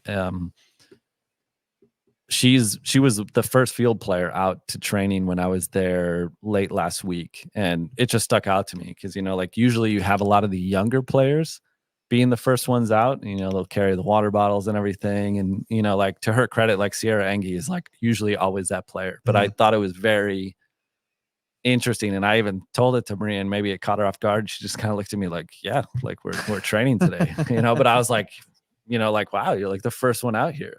And, it was just kind of like, yeah, that's what we do. Like what we do. But she's always, like the last probably 2 years, they've sort of limited the amount of extras they would do. That first year, it's like they would be doing shots all the time. And it was my favorite because you can get really good photos selfishly. But, like last year, they kind of like geared that down. And this year they seem to have, maybe I'm just there on the right days where they maybe get 5 minutes, and it's whether she's working on little spots outside the box or whether it's just shooting. She's always doing stuff. So I think, she's probably still integrating herself into the team. Like I know you're talking, we want to see more of her, but I think, she sort of has a different personality than I thought. Maybe I saw too many of her celebration photos. So I thought she had this crazy loud, Renee Cuellar personality. And she told me, she goes, I'm the opposite of Renee. She said Renee is wild in a good way, but so it's been sort of cool to see her cool, calm demeanor. And she says, I'm shy to begin with. And I think to your point, what a better coming out party if she gets some more minutes, Wednesday. I would assume she's going to get more minutes because with Wednesday and Sunday turnaround. But if she can have that impact, even if it's an assist, I think if you get her going, that's going to create a lot of momentum, I think, and confidence right within the team to know that she knows, hey, I'm coming here. I have, this big transfer fee and all this anticipation. Yeah, there's expectations on it. Yeah. So I and I think to me and just the Maria I've come to know and been around, I go like, oh, she seems like she has that calm confidence that I see that impact coming sooner than later. And it's building consistency. Like that's the one thing I think this team needs is that you had a great high with the Bay FC home win. And then after laying down to Orlando and then you're like, okay, cool. Then this is going to continue to happen. And then they play against rain and it just kind of all crashes down. And so how are you going to start building that confidence, that consistency where if you win on Wednesday, you're going to be able to carry that? And that's always a big question that I have in the post-match conferences. And it's cool to get the Casey Stoney response of like, oh, well, how are you going to bottle this? How are you going to take this energy and keep it going for next week or the next couple games? And last time she had a good response of like, well, I'm just going to start with a bottle of wine. Great. Excellent. Fantastic. Great. Let's move that way. But what are we, moving towards with this same energy? How are you going to become consistent? Because if you're going to win in an emotional way and it's the highest of highs, but then have absolute drudgery for another match, the next match after, it's not necessarily helping you. That's not how you build a solid squad. And you don't have an identity. I don't think this team necessarily has an identity and hasn't had it. They were building it when everybody was healthy, but because of the injuries, because of the breaks, I think that broke down a little bit. And so it's a matter of finding exactly who they want to be and having the players.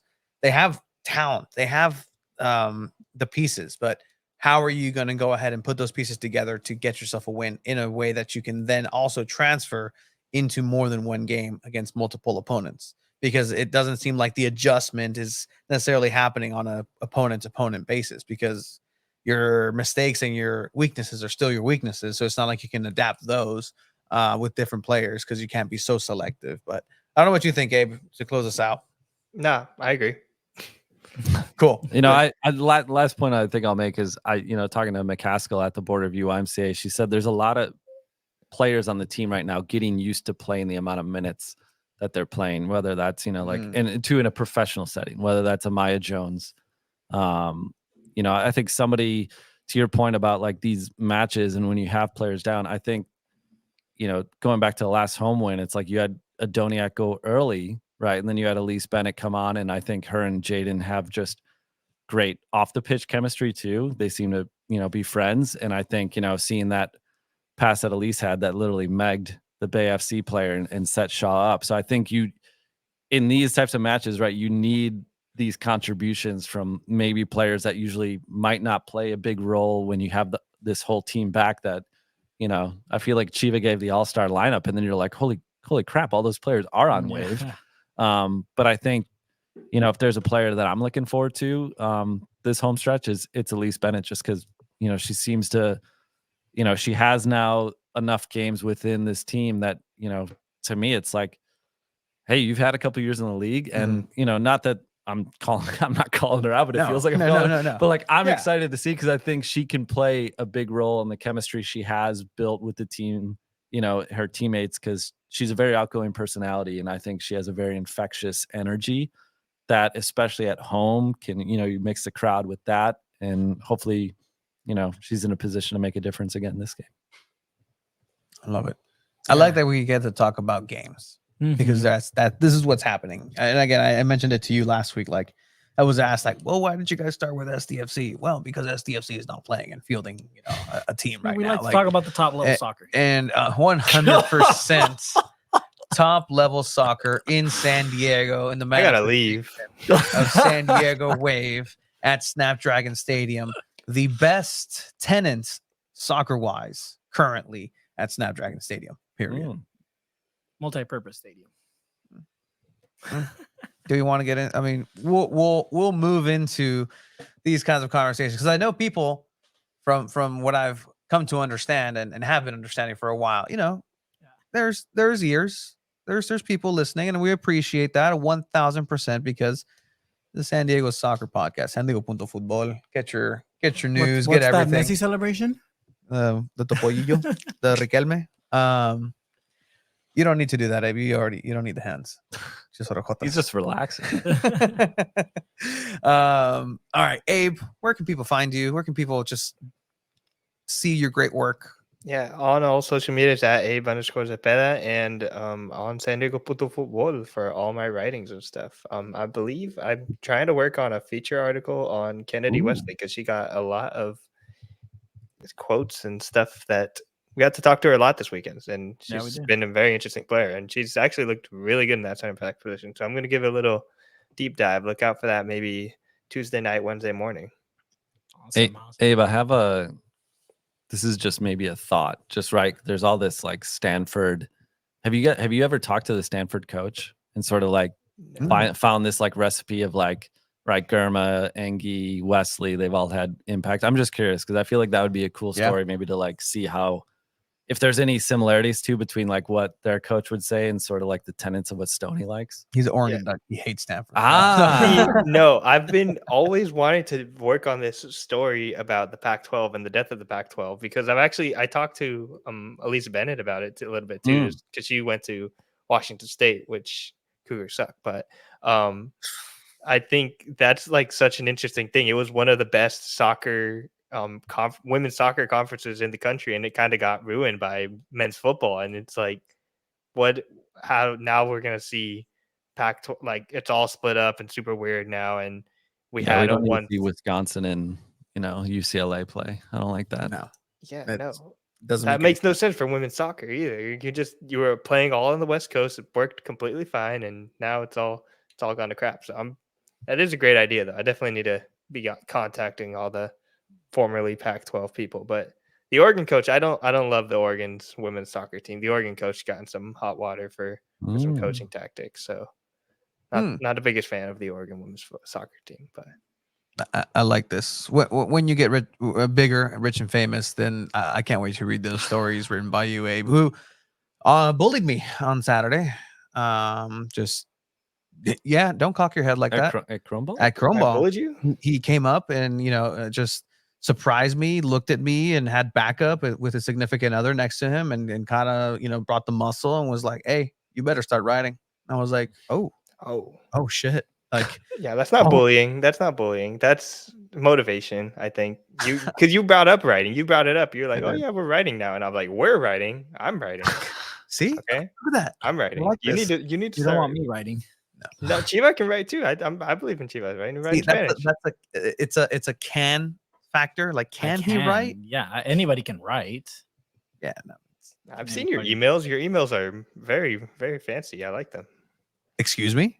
Yeah, No. I mean that those are not his emails. Oh, those aren't his Well, emails. I've sent some, but with Chat GPT. AI support. Yeah, great. Yeah, that's taking the jobs of great men like Abraham away. All right, stop using that. Yeah, man, it's free. Abraham's not. As I just sent him Apple Pay. So wait, how was Crumball? Crumball was. It happened. All right, don't downplay. No, it was good. I liked it. I had fun. I mean, I live in Chula Vista, so I really enjoyed it because I am a community member, despite supporting the Dodgers. Apparently, that's a big no-no here in San Diego. I don't know if you knew that, Ryan. I've learned. Yeah, that rivalry is pretty hot. Yeah. I mean, I don't know why. What was your favorite thing about Crumball? Just the fact that they had the whole Third Avenue blocked off? Or I really liked seeing the soccer happen on the street. Like, I mean, it's just a street that most commonly is just drunk people at night crossing it, jaywalking it to go eat tacos or other things, right?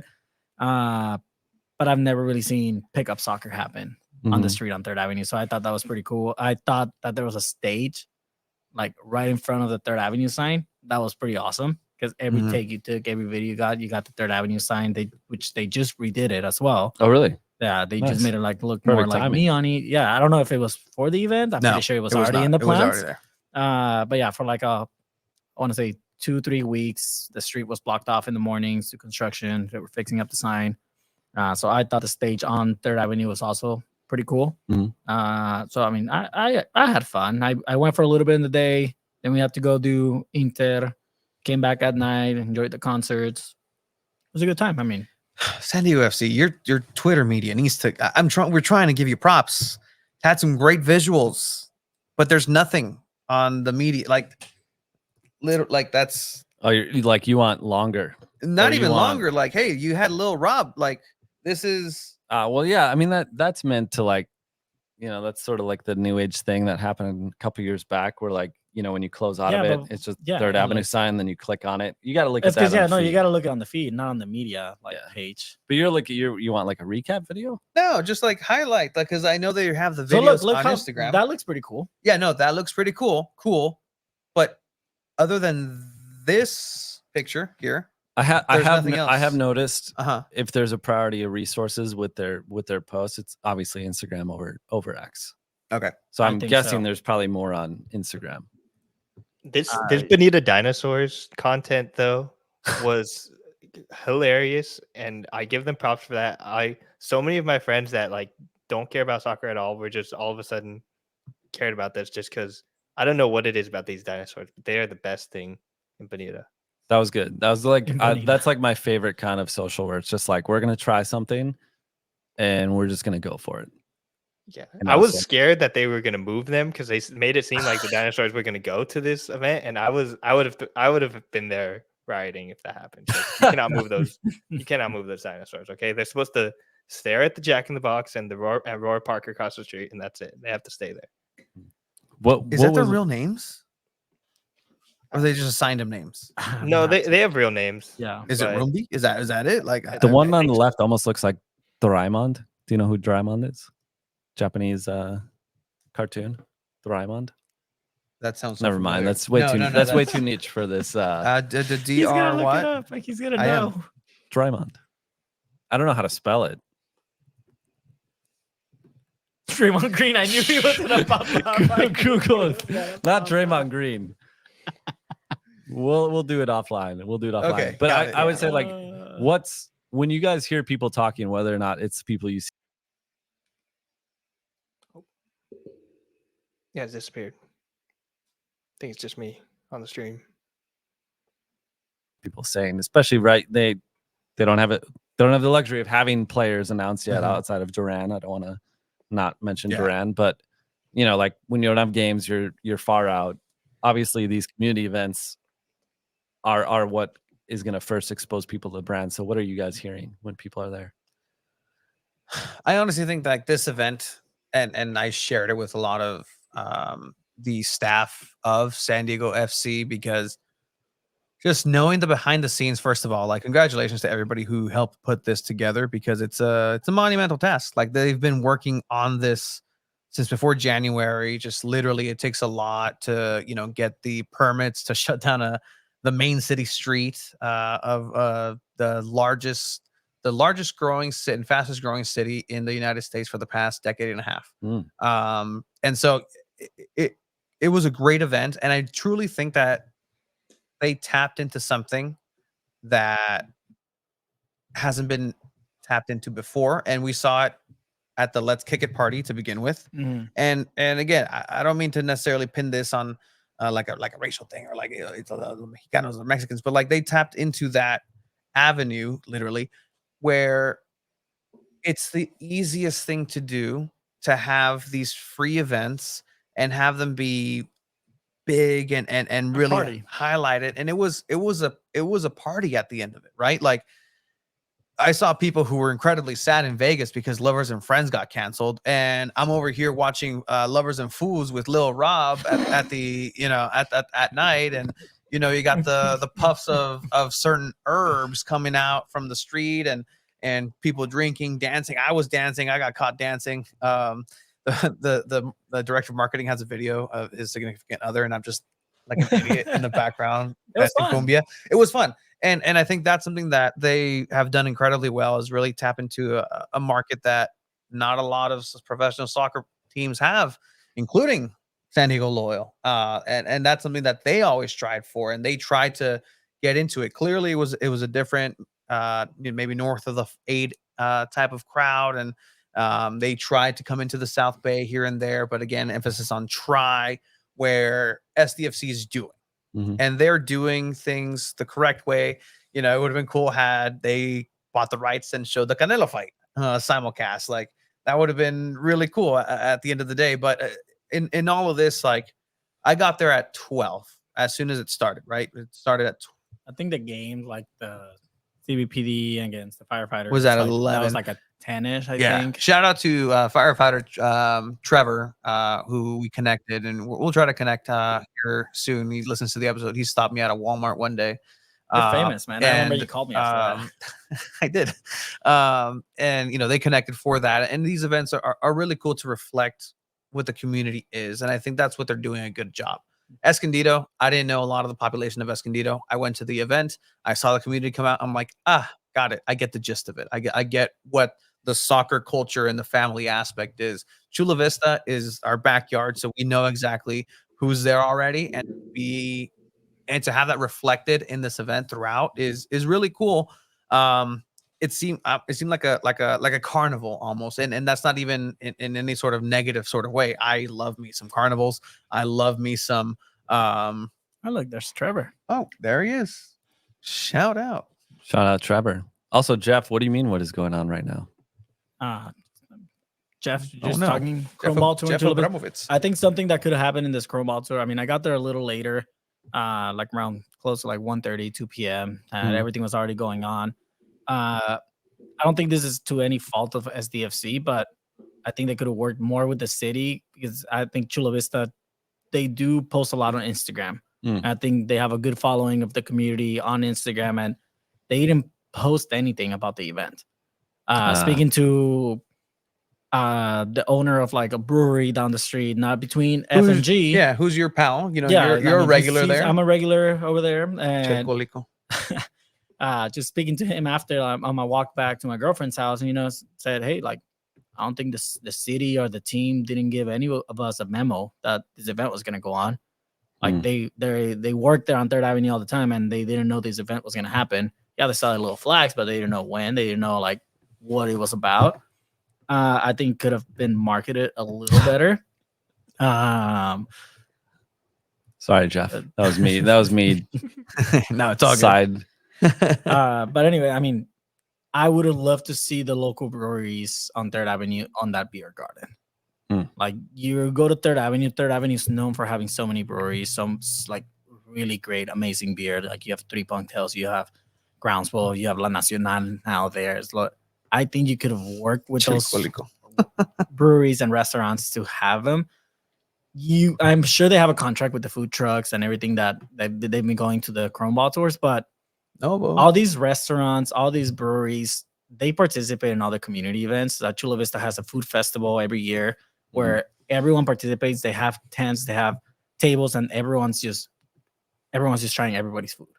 I think something like that would have been amazing. I don't think you need to have all the food trucks, everything. You have Tacos El Vaquero there. You have Hibachi Kings. You have a burger place, that truck there now. So there's so much stuff that happens on 3rd Avenue that I feel like they could have included as well. Not going to say that kills the event. The event was still phenomenal. I thought it was a great event, but I think they could have gone a little deeper when it comes to 3rd Avenue, especially with those companies like the breweries. As a non-3rd Avenue native, as a non-3rd Avenue anything, I think it was fine. I see Coach Trevor, I message you if you want to come on, because I do want to just kind of pick your brain about just that event and how that came together, the first responders. So I sent you a link. Let me know if you're interested in that. But Abe, I know that you also went, and again, you assaulted me verbally. But what was your experience on there? Yeah, I mean, I'm not a big event person. Just, I don't know, big crowds are always kind of a weird thing for me. But I had a good time. It was fun to see. It was a little weird, though. I just walked up, kind of saw everything. It was good.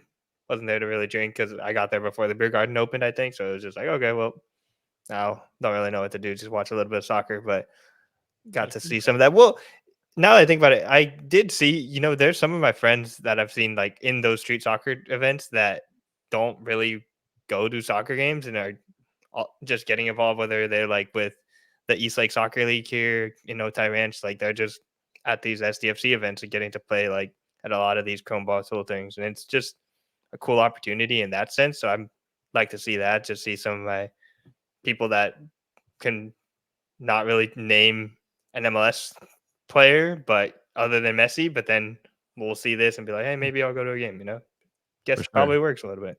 I think to your point about trying to get more businesses involved, and I say this just from my experience on the team side.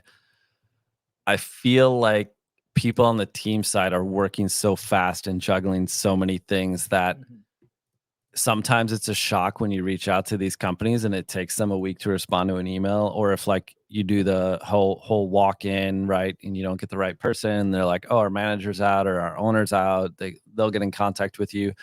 And sometimes that, like, there's so many, I don't call it red, I guess, like, lack of better terms, red tape to jump through, that I'm even experiencing this with something that I wanted to shoot for this merchandise stuff with San Diego Wave. And I reached out to Swirl San Diego. It's a skate community, women's skate community here in San Diego. And they're pumped, but they also, it's like, they're curious, like, what it means, like, can they get paid for helping us out? Or if they can't get paid, what other things could we possibly do? And, in my head, I'm like, shoot, like, this is already going on. Not that it's bad, but like, it's already going on a week. So I think sometimes, I'm sure I think the best part about these things is it kickstarts the conversation for future events, or it gets these people all linked together. And, to your point about your friend being like, hey, we didn't know about this. It's like, well, now they know about it, right? Because it was there. And I think that's the best thing is, I don't think anybody, I'm sure if you ask SDFC, like, hey, are you loving every part of these events? And I think I don't even know if that's really a factor. I think the coolest theme is they're putting their resources in doing this stuff, right? In different parts of the city, this far out from playing. And whether it's getting connected with city officials or youth organizations, whoever it is, it's like they're doing work that I think even now, because how Wave had to start so abruptly, like Wave is still getting around to making, some of these connections. Or, when we were at Loyal, it's like, I don't think Loyal really hummed in terms of what they were doing in marketing really till, Travis Lamprecht came in and, was able to kind of like set up his marketing team. Cause, in the first 2 years, it was basically Jesse Beltran and myself and, Danny Miller. And we didn't maybe get the budget to spend stuff because you had the COVID years. So I think that's the one thing I just look at SDFC and I go, I don't know where the next one is, right? Because they'll probably hit another city down the road. Yeah, they will. I don't know if they've announced it yet, but you got it. You're right. And like this, right? Like, this is what they're doing really well. This is great. Incredibly well, is really reflecting the community. The locals, soccer team, part of the Canchita. It's just mercenaries who've made a small fortune on winning these street flow events and SDFC tournaments. But it was really cool. Again, just being there very early, you start seeing the preliminary matches of some of the kids. The youngsters on that side of the street got really into it. The parents got into it. There was the matracas, matracos. Exactly. Good job. And again, that community aspect is definitely there, and the community is being showcased. And I think I'm more proud also of the community being able to represent itself, because again, like, something that comes up as time goes is that the community will start complaining about, oh, we're not getting represented. Well, there's a window of time where you're given the opportunity to represent yourself. Those walls and that window may close just because that's the nature of things, right? As the team grows, as the followers become from the couple of hundreds to thousands to hundreds of thousands, like, that's just a natural progression of these things. It's a business, but if you're able to get in with the business and just meld it in a holistic way, I think that's something that's very powerful. And events like this definitely are gonna help build that emotional stock, right? Because this is a team for San Diego, and they're going to areas where soccer hasn't really been represented in that same way. And to bring it here in the South Bay, I think is a really smart choice by them. This is admittedly by them the largest of the Chrome Ball stops on this tour, and I think they did it in a really big and great way where not too many people really have I don't want to say the courage, but it's like it's really true that it's not necessarily the most profitable sometimes. And I think that's where Wave might think that. And there's no shot on necessarily Wave, even though it kind of is. but it's like go down. Like it prints you money. Like you've made fans for life, and that's one thing that I think SDFC is starting to really focus on and have an idea on is you're going to sell the stadium in the first year. You're going to have those season tickets. The premier seats at Snapdragon are sold out. Like you're getting taken care of. But it's those lifelong fans that are really going to be important for the sustainability of this team. And I think that's on a good track with the people that are in there. Again, Jerry, DK, even Seb, just everybody putting this effort together inside of the office. Paul to have something that's truly uniquely San Diegan, and somebody, and we'll get Mr. Trevor Flores on here just to get his take, as he was part of the first responders game that happened early on. Yes, just real quick. Next one is still in May. It's going to be in Vista. I don't have a date yet. The home of Matt Hall. Oh, okay. Home of Presidente Steve. Now USD goalkeeper assistant coach. Yes. Matt Hall. Yes. Chula Vista. Correct. Vista. Abe, I'm going to put you away because we're going to have our guests really come on really quickly. And again, let me set this up again because I like hearing myself talk about myself again. I was shopping at Walmart on 8th Street. And I was in the Hawaiian shirt area because that's where I clothe myself Hawaiian shirt wise. And it's one of those things where it's just like, I wonder what's new today, or I wonder what's new this week. And, I'll usually find one or two. And then this gentleman comes up to me wearing a SDFC sweater. And, he identified, "Hey, Tony," and we just have a great conversation. It was a great conversation there. I think it was on my lunch, but I'm just like, it's fine. Like keep it going. I like this. And talk about how, he listens to the show. His son's also involved in the soccer aspect, and he's a firefighter. In our job, I had just contacted the fire department to help out with our kiddos and have a visit. So it was a really opportune time to just kind of have that meetup. And so then it was announced that SDFC will have a first responders game. Mr. Trevor hit me up and was like, "Hey, I haven't heard anything." I'm like, "Okay, let me connect you." And I'm glad that this connection was made. So without further ado, let's welcome Trevor Flores to the show. How are you, sir? Doing good. Thanks for having me on. Good to see you again, Tony. Absolutely. I hope we're not taking away from an incredibly important job that you have. And thank you for doing what you do and keeping everybody safe here in Chula Vista and in the South Bay. Yeah, no, not. This is a good time at night, so things kind of settle down a little bit. So I'm glad your show comes on late because I can actually watch it live sometimes when I'm at work. So that's great. No, I really appreciate that. But so, okay, we make the connection. What happens from there? Just kind of take us to the team connects with you, connects with fire department in general, or how did that come together? Yeah, so behind the scenes, so when I contacted you, it's because of the usual guys that I talk to around here that are big soccer fans, and on top of everything, like I'm giving them a call. Have you heard anything? Have you heard anything? And then finally I talked to, we have a public information officer, a captain. His only job is, public events and getting us connected. And it turns out he had already been talking with San Diego FC. So kind of how you talked about how you and me organically met, San Diego FC and one of their guys over there, Jerry Jimenez, they were real big on San Diego FC because of the San Diego community should have some sort of military first responder presence. You see how big it is with the Padres that they do, the Soccers always do a shout out, and those turn into big events because San Diego naturally is a big community. So when I contacted you, it was still in the planning stages. And then, the whole thing just kind of came together. We reached out to PD, and before you knew it, we ended up with, almost 30 guys that were just so excited to be a part of this. And again, shout out to San Diego FC for having the foresight to team up with Chula Vista Fire Department to put this event together. Trevor, I love seeing the little highlights from this match. I used to be in the infantry, and I remember some of the most fun times is, I remember on a deployment and during Thanksgiving, we all played football together.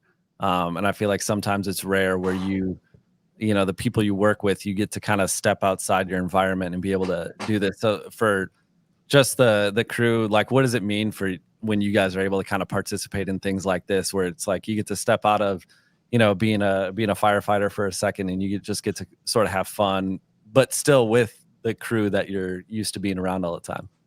Yeah, well, you really hit the nail on the head, because we don't do enough together off duty. We try to, and with every first responder group out there right now, like we're understaffed. We keep getting busier. It seems like we all keep missing each other. When you see those highlights, you see how happy everybody is, because except for a couple times a year when we might have like our union dinner or a Christmas get together, like these moments don't happen enough. And so some of the guys I saw there that day, I haven't seen, in months. I haven't worked with them on their rig, and some of our families were there. Matter of fact, my son, my nephew, and another one of my firefighters' sons, they were on the winning team, Aiden and Felix and Trevor, and they were excited because they grew up together in the fire department, and they were explorers together, and now they're looking at getting on the job also. So just that camaraderie and that togetherness, and doing something different. It's like all our passions just collided, and it was in our backyard. So many of us that work here have also made Chula Vista our home. So it's not just where we go to work, but it's where we live. It's where we grew up. It's where we raise our families. So I just can't believe like everything just came together. The soccer, the job, the families, and all in Chula Vista. It was an amazing day for everybody. I don't think I got to see who ended up winning. Yeah, it was the young team. It was the young guns. It was the kids that were fire explorers. One of them's now hired on our ambulances. The other two are in university, and they've got their eye on following their dads into the fire service also. So they never got to hold the plate at the end, because we were like the event before the event. But I did post their pictures on my Instagram and gave them a shout out, and I made it to the semifinal. The old guy team did. So Hey, That's there right. you go. That's right. the other thing I got to mention too is USG18. It's the newest supporters group for San Diego FC, which is for first responders and military. And yeah, that was the team that I played in the first game, and all firefighters and paramedics and EMTs right there. But yeah, so that USG18, like this was their first event that they got to show up and have a pop-up in the supporter section. And yeah, that's our badge right there. So we're excited, because one thing this USG18 brings, besides it being, uniformed personnel, is we already have fans from around the country, because as you know, our military that are from San Diego that are supporting the team, but they are all over the country, all over the world, really. And it gives them a way to stay connected with San Diego and soccer. And man, we're just excited for that too. And Brian is the one that Enriquez is the one heading up the charge on that. So we're hoping to have a big presence. And that's a highlight of what SDFC is doing right. The organic nature of these things happening. You were telling me just how, when usually you show up to the first meeting of one of these types of events, you end up coming out with a job, and that's what happened, right, Trevor? Yeah. They had their first meeting at the El Cid Bar there in North Park, right next to the water tower, where Tony, I know you probably played a ton of games back in the day, and so I did too. So it was neat going back over there, and when they were putting that together, I didn't know it was the very first meeting. And so, everybody that showed up is kind of like, well, you guys we're relying on everybody to lift a little and volunteer and start wrangling. So, yeah, but it felt good. It felt like a supporters group that like really called to me. And I know you were talking about that too to me, Tony, at one time, was like, hey, get a part of a supporters group, find one that feels right. And yeah, I mean, obviously USG18 was a perfect fit. So yeah, absolutely. See, it's not, that is super cool. There's glowing reviews on San Diego FC on San Diego Football and Two Balls and a Mic. All right, it's not just critical analysis and nitpicking, like not just troublemakers. Man, people are listening in the office. I know you guys are listening. Let's clip this in your mental storage. But no, I'm glad that you enjoyed it, and literally like that's what I like seeing is that San Diego was represented well, the community represented well. People like Trevor, his family, his kids came up and fist bumped me. I was like, okay, sure, like we've known each other for forever, and it's a kudos to not only being able to have time and the stamina to play a match on the street. Like you guys look great out there. You guys look fantastic. So good job keeping the cardio up. But ultimately, like it's really a beautiful thing to see just soccer bring everything together like this, and hopefully it's going to keep growing. And we'll keep an eye on USGA 18 and just make sure that you guys are having that platform to, if any type of events or anything that you guys need, let us know, and we'll definitely help out in any way we can. Absolutely. Totally appreciate it. I'll definitely connect you. Eric Martinez is the name of our PIO, our captain. And I don't know if I introduced you at the event, but yeah, he's one for sure. Another Chula Vista born and raised. And he knows all about what you guys are doing with San Diego Punta football, which I know I've given you plenty of kudos to. Thank you guys for really shining a light on the soccer community in San Diego. We really needed a home to go to, and it feels like this is the forum that's just like bringing it all together. But we've needed this, and you guys focus on everything soccer San Diego, from the pickup games to the professionals. So really appreciate everything you guys do. So I'm gonna hire Trevor as my PR guy. Like 100%.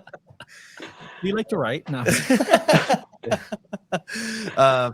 But Trevor, thank you for your time. We won't take any more of it. It's incredibly valuable what you do. And again, thank you for being an important member of the community here in the South Bay and in Chula Vista. We'll talk to you again soon. All right. Thank you. Appreciate it. All right. Thank you, Trevor. Good one, Trevor.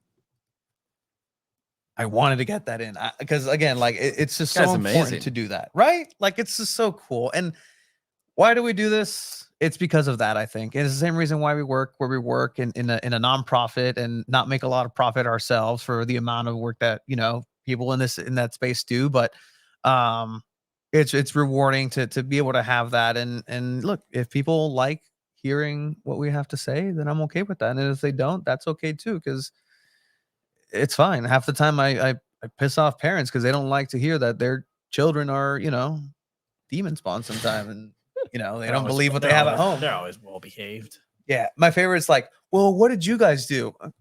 What did you do? Oh, they need a male coach. Like, can you be here every day? It sounds like they need a father. All right. But no, thank you, Trevor Flores, for that. Hey, we were written up as severely as we could because, quote, of this, we were using our platform, we were utilizing our position at the YMCA for a personal gain. And now it seems how the turns have tabled. Now the YMCA is using their personal gain. Exactly. So it is what it is. Shout out Juan Mata. Shout out everybody. It only took that much in a couple of counseling statements, but you know 100%. What? We weathered the storm. We weathered the storm. We learned that it'll make those to HR. So it's all those did not make it to HR. It's okay. But now it's all good. Side talks, but that's cool, right? Like Chrome Ball event brings the best out of the community. It brings people together, and I'm glad that you had some insight too as a service member as well. How important these connections are with your feather brethren in these times of I don't want to say like laid backness, of just leisure time, just getting out of the uniform, and still hanging out. I think too what he made a point of, they have people around the globe, and just knowing like when you're on deployment, there's like a sports network that I think like a military like satellite TV station, and it's like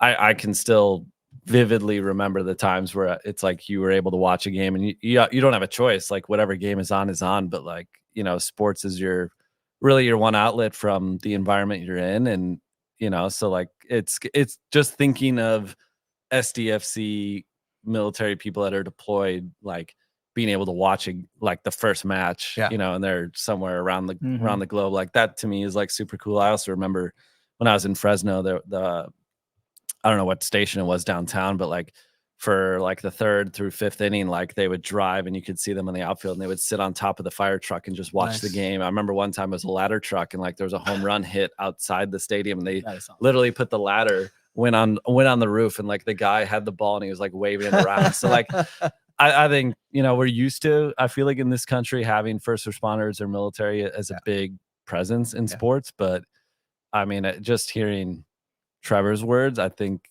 it sort of like resonates, in there. And like you guys mentioned with SDFC is creating the space for that to grow. And to, he's talking about the kids were there, or like I hadn't seen some of the guys I worked with years ago, like, and it's all, like they're just putting it out there to bring these people together, and they haven't even had a game yet. So that's pretty massive. You're telling us, man, there's a fire station right next to our office, and it's the fire station. It's the fire station, and they have train the everyone there. And we just see they're building Catch on Fire as training. So no kidding. It's pretty cool. Yeah.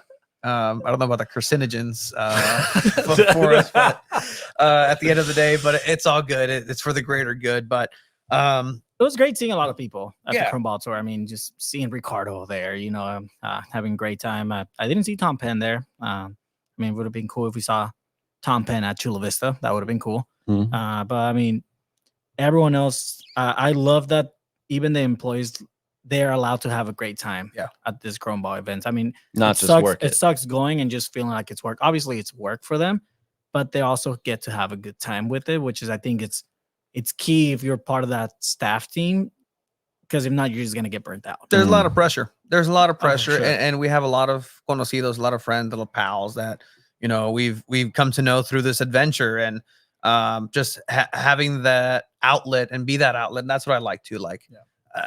At the end of the day, I don't care. At the end of the day, this doesn't pay me. This is just for me in my heart. Like if it fulfills this, I'm happy. And if I'm that person where somebody needs to take a side to and be like, man, I've been carrying stuff all day. Hey, how was your day? Is everything good? Congratulations. Good job. They need that outlet to speak, because they're humans too. It's a lot of pressure. This is a major league level. There's expectations on these individuals too. So in order to have a successful event, they had to put a lot of time, effort, and I think it definitely paid dividends. I mean, anything, they're working harder now than once the season kicks in. Yeah, I mean, it's just even thinking about our pal Roger over at the merch booth, right? Like the time he had to be the first one in, last one out. Like, yikes! I'm just I'm glad overtime laws exist in California soon for salary employees too. So really, something to look forward to. I mean, time to get back in the game. 100%. The more you make, the more they take. But no, and again, seeing our pals, like the classics. I see Paul coming in and chiming in. Paul having a hand, and I wish I could have said this and hype people up a little bit more. They brought Drew Ruggles and Boris Pardo. I saw Drew Ruggles gold too. Just Boris was there. Boris was Love there. That. Love that. And I got there and I was like talking to Carl, saying like, "Hey man, Drew Ruggles and Boris Pardo," and then some guy that they were playing against goes like, "What the heck, man? They can't bring in pro players in this." Literal ringers. Paul tried to get me on, and at the end I was kind of regretting it, but I'm like, I don't want to be the person that's on the other side of Pardo and Ruggles as I fuck up in a 3v3. Like, I wonder whose fault it was. Was it Drew? Was it Boris? Or am I going to tell Boris, hey, I got goal? You should have. Go, you can Hey, mosey Boris. on that one. Be like, You hey, can be on the I saw what bench. happened against Chihuahua. I got this. I'm Man. sorry. Whoa. But I didn't mean to You do get another that. great shot of I that? didn't- Or I I'm didn't not mean an to be- employee. It's fine. You know what? I did. We're free agents. I did shoot Boris again. Obviously, I have the picture from 2 years ago when they lost, and that was. I feel like that was a more heartbreaking loss than It's this a last great shot, soccer's. though. But I think I have his reaction after I think the first goal that Chihuahua scored in overtime, or sorry, in the third mini game to go up, and it's just him looking up and Chihuahua kind of celebrating around him. But that is cool that you see those guys, because I all those soccer dudes I love. So anytime I can see those guys integrated into other soccer stuff, like I saw Xavier went to go work with Austin Guerrero. Yeah. And I texted Austin right away and I was like, dude, can't find a more infectious, awesome personality to be part of, like training kids. So that is, I mean, as your point too, like it's cool to see them more, you know, like any of those cross connections, like San Diego Mojo players were out at a Wave game and just, Vice versa, you know, yeah. watching Jaden Shaw and Kalen Sheridan like interact with the Mojo players. It's like, I don't know, just makes my heart happy when I see professional athletes all kind of hang out or just cross over into other spaces. Yeah, and enjoy it. Like Boris and Ruggles really enjoyed the event, really enjoyed playing out there with the community. Like you see smiles everywhere. And again, it's very very in tune of what's needed in the community. And again, I think they really tapped into something that's going to resonate with a community that's going to spend some money and spend some dollars on them. And there was a small clip of the afternoon, right? So we were there at the beginning. My biggest regret, and I tried to bribe the security guard. Let me on the ring. Yeah. Just let me We want to get get a on shot the ring. on the ring just a Please. bit talking. And the guy, doing his job, is like, I can't. I'm like, I try to pull rank. I'm like, hey, well, Tell him, what dude, if I'll go buy the this lemonade. person, El Grandolón, the big guy Yeah, from yeah. the Snapdragon. You should have just told them you were the public address announcer for the wrestlers. What a mistake. I would have believed that. Yeah. No, I think we risk not getting credentialed. That starts that starts my in-ring performer career. So I would trade that in a heartbeat For the World Cup. Damn. Typhoon. Do you remember Typhoon? Yes, absolutely, absolutely. I might not get a Draymond with the Diamond, but Draymond Green. Daimon. I think. I don't want to rouse. We sidebarred. I think we lose some viewers when we do that. It's fine. But yeah. So overall, like it was really cool. Got to bridge the soccer community together. I mean, shout out to Paul too. I feel like I've been here now 4 years, but if there's anybody that I feel like really rocks the support for all these clubs, I hard pressed to find somebody more, I guess, invested than I think Paul. And always there for questions. Like I asked him when I was shooting some of the stuff today that I end up shooting with Carl and his family. But if I have questions, I feel like a lot of times in the like stuff in the soccer community, I usually always hit up Paul. There you go. You got the right spelling. Doraemon. Most popular children's cartoon in Japan. Just saying. Yes. Okay. Yes. I think it does have a lookalike to the character. I wasn't trying to 100%. Yeah, okay. That's way out of left field. Yeah, 100%. He has a different name in Spanish. That's why. Like he's okay. Gotcha.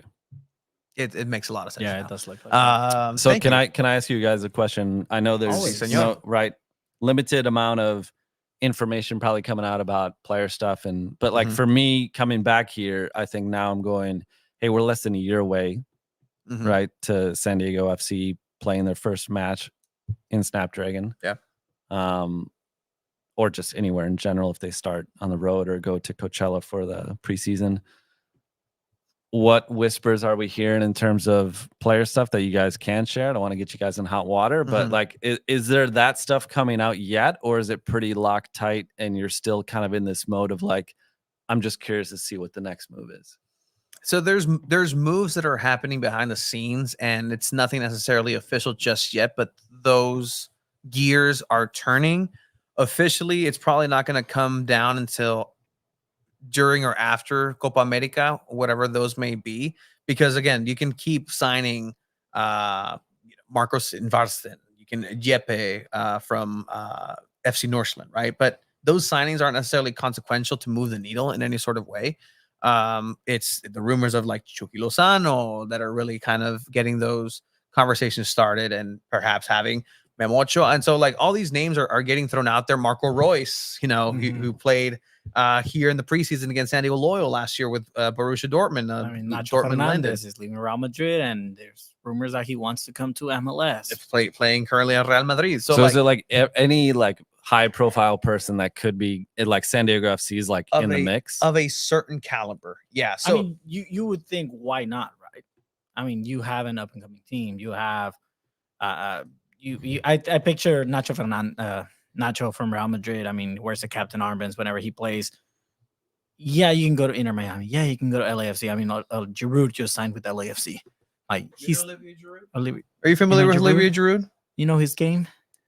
You see his highlights. He's the greatest player of all time. The name sounds very familiar. He's incredibly handsome. Super handsome. Um, No, but he scores just freaking wonder goals. And he played for Arsenal. if you he look played at for his Chelsea. highlights, Yes. he's the greatest player of all time. In just the matter of just beautiful goals dang, that he this- scores. yeah, French, This is pretty football right here. yeah, like it's incredible what he's able World to Cup do. winner. Chelsea, Champions League. So to me, like what do you think is the move you would love to see then? If you were saying, hey, if they only have you said a certain caliber of player. Yeah. So who out of that certain caliber of player are you like, I would love for that to be this guy? If right, because they have a finite amount of resources with the 3 DPs that they can go ahead and get, and that's kind of how you cover yourself with having this talent that you can pay more and more premium players, and that's an advantage to have as a team that's starting, because you can really pick and choose out of anybody in the world on the market, where if you already have people locked into a certain contract and there's 3 DP players, designated players, then you're kind of playing with what you have. You kind of have to do some maneuvering, but overall I'm just watching all the visual. Yeah. But like highlights, so realistically, and knowing that the way San Diego FC has said that they want to play, Mhm. and then putting that next to the people you think are going to become available or are available, Mhm. like who are you saying put one of those on this guy? I mean, Those I mean, and it's technically almost official, right? Chucky Lozano. Tom Penn told us like it's going to be a high pressing team. We're going to high press. We're going to attack. Mhm. We're going to pressure. And Chucky Lozano gives you that. He sprints on top. He runs everywhere. So I think that's a guy that you do have to get. I mean, all these rumors saying that it's official, it's happening. You better get this deal done, because if you don't get him after all this hype, then it's gonna throw off a lot of people. It's gonna turn off a lot of people as well. Very deflating. But correct me if I'm wrong. Was that because I saw some of the chatter? Was that the player though that seemed to sort of be like people were about, or like, no, don't go for that? I feel like there was a guy that was linked to SDFC where I saw it was kind of 50-50 in terms of fan reaction. I think that's Ochoa. Ochoa. Goalkeeper. That's the goalkeeper. Gotcha. Because again, like for him, it's like first of all, then you'd be signing a second goalkeeper already to SDFC, not necessarily the brightest of starts, but his age, his play isn't necessarily where it needs to be. But again, you don't need to win a World Cup. You don't need to win a Champions League with this team. You need to win the MLS. Mhm. And so whatever that is, you're going to have those veterans from the MLS. But as far as other sort of players, I mean, Emor says it here, and I asked Mr. Mansour all the time. Mo Salah, Mohamed Salah. He's a superstar. He would be that player, that franchise signing that would definitely put SDFC on the map over what Chucky Lozano would do. Chucky Lozano is more of a checks more boxes situation, where good player, check. Relatively youngish, 28, check. He's a offensive, exciting, dynamic player, check. Mexican, check. Jerseys sold. Mhm. So in that sense, it checks a lot more boxes, and it does lend for the narrative of like, oh, well, they're saying they're not LAFC 2.0, but yet they're still doing literally the same sort of maneuvers. But is that going to be the needle mover? Would he be? He would be in the upper echelon of non-Messi top players in the MLS coming in. But so to this degree, and that's not saying that SDFC doesn't have the pull, but right, like I feel like the Beckham factor is Inter Miami makes sense for why like Messi and that connected. Like I mean, I'm not holding this against SDFC. They don't have a Beckham type figure but obviously Manny Machado, bro. But like that. Yeah, I guess I forget about Manny Machado. But like, we all do. Do you feel like SDFC would have the pull to pull something like that off? I think money talks. Yeah, at the end of the day. resources. Like the resources are there, and I think they could pull it off. And I mean, again, you still have the MLS, like the expansion draft, like right. You're still gonna get players from other teams that they're not protected. So I think that's where most of their players are gonna end up coming in. I think that's also a reason why we're not seeing a lot more signings happening now, because I mean, I don't know the exact number that they get to pick from other teams, but I'm assuming it's a large portion of your team to start out. But like I said, I mean, like everyone's saying, Mo Salah would make sense, right? You have that connection there, but I mean, there's a lot of stars. I mean, I think if you go for Marco Royce, like it'll also sell jerseys. It'll also fill seats in the stadium. I think they can go a lot of different ways. I just can't think of one specific player that would just make that impact. I mean, I hope they get someone that's a lot younger that can do a lot more. I mean, Carlos Vela is still a free agent. He's not retired yet. Like, why not go after Carlos Vela as well? Like, he's already made a big impact in the MLS. So, I mean, it's. What about Neymar? I mean, you could go to players that are playing in Saudi Arabia. Like, I mean, Benzema wants to leave his club. Like, you can go for Ryan Mahrez. You can go, man. You can go so many players. Like, and that's the thing too. Like, you're mentioning the connections that San Diego has, not just SDFC, but just San Diego as a whole, right? So there clearly is a strong partnership between Manchester United and San Diego. Snapdragon. Right? Yeah, exactly. They're the center sponsors next year for Manchester United. The center kit sponsors. Rafa Varane, why not? There's that connection. So it's like, who can you get? Like maybe a former Man U player, have those connections made with Jesse Lingard, and again, these are names of like quote like washed up European players. And that's the narrative, unfortunately, or fortunately, however you want to say it, with the MLS, that even talking with some officials of SDFC, we were going back and forth of like, well, does Messi really make this league better? Does it make it better? It has more eyes, but does the talent really come up? Talk to me when a Kylian Mbappe joins the league. Talk to me when players in their prime start making the U.S. a destination. They won't. They never will. And it's not. And anybody that thinks it will is delusional. Like, it's just not going to happen. I mean, yes, it's growing, and yes, it's going to get there. But I mean, it's the same thing with Liga MX. If Liga MX couldn't do that, MLS is not going to get to do it either. Like, I'm sorry, it's just not going to happen. European soccer, European football is just more attractive to players. Like, one, you get paid a lot more. Two, it's more competitive. Like, if you play in MLS, you don't get to win the Champions League. That's a player's dream. Even if you're playing in Mexico, if you're playing in the US, like playing in the Champions League is just a dream, right? You get a higher platform playing in Europe, and it's just. It happens in South America. South America has great talent as well, but the league, the CONMEBOL, it's just not going to get to what UEFA is. And it's never going to be. It hasn't happened in hundreds of years. It's not going to get there. Like, I don't see it happening. I think until you get the sponsorship money to, like, I don't know where it's at now. I know it's grown a lot, especially the last, probably decade. But I think, it needs to hit that like NBA, NFL level for probably it to tip the scales, where then more guys are getting paid and multi-millions or tens of millions of dollars. And the issue with that, with NFL and NBA, like, the players that play in those leagues are technically the best in the world. MLS is not going to be the best in the world. Like, that's the thing. Like, you say you get Mbappe into LAFC or something, you still put LAFC with the squad they have and Mbappe against Real Madrid. Real Madrid is going to crush them 10-0, 10-1. Maybe Mbappe gets one. An goal. And that's just what it is. Like, all these other sports and athletes, they are the best in the world, in the NBA, in the NFL, MLB. I don't know. Best in the world? According to that. At what they do.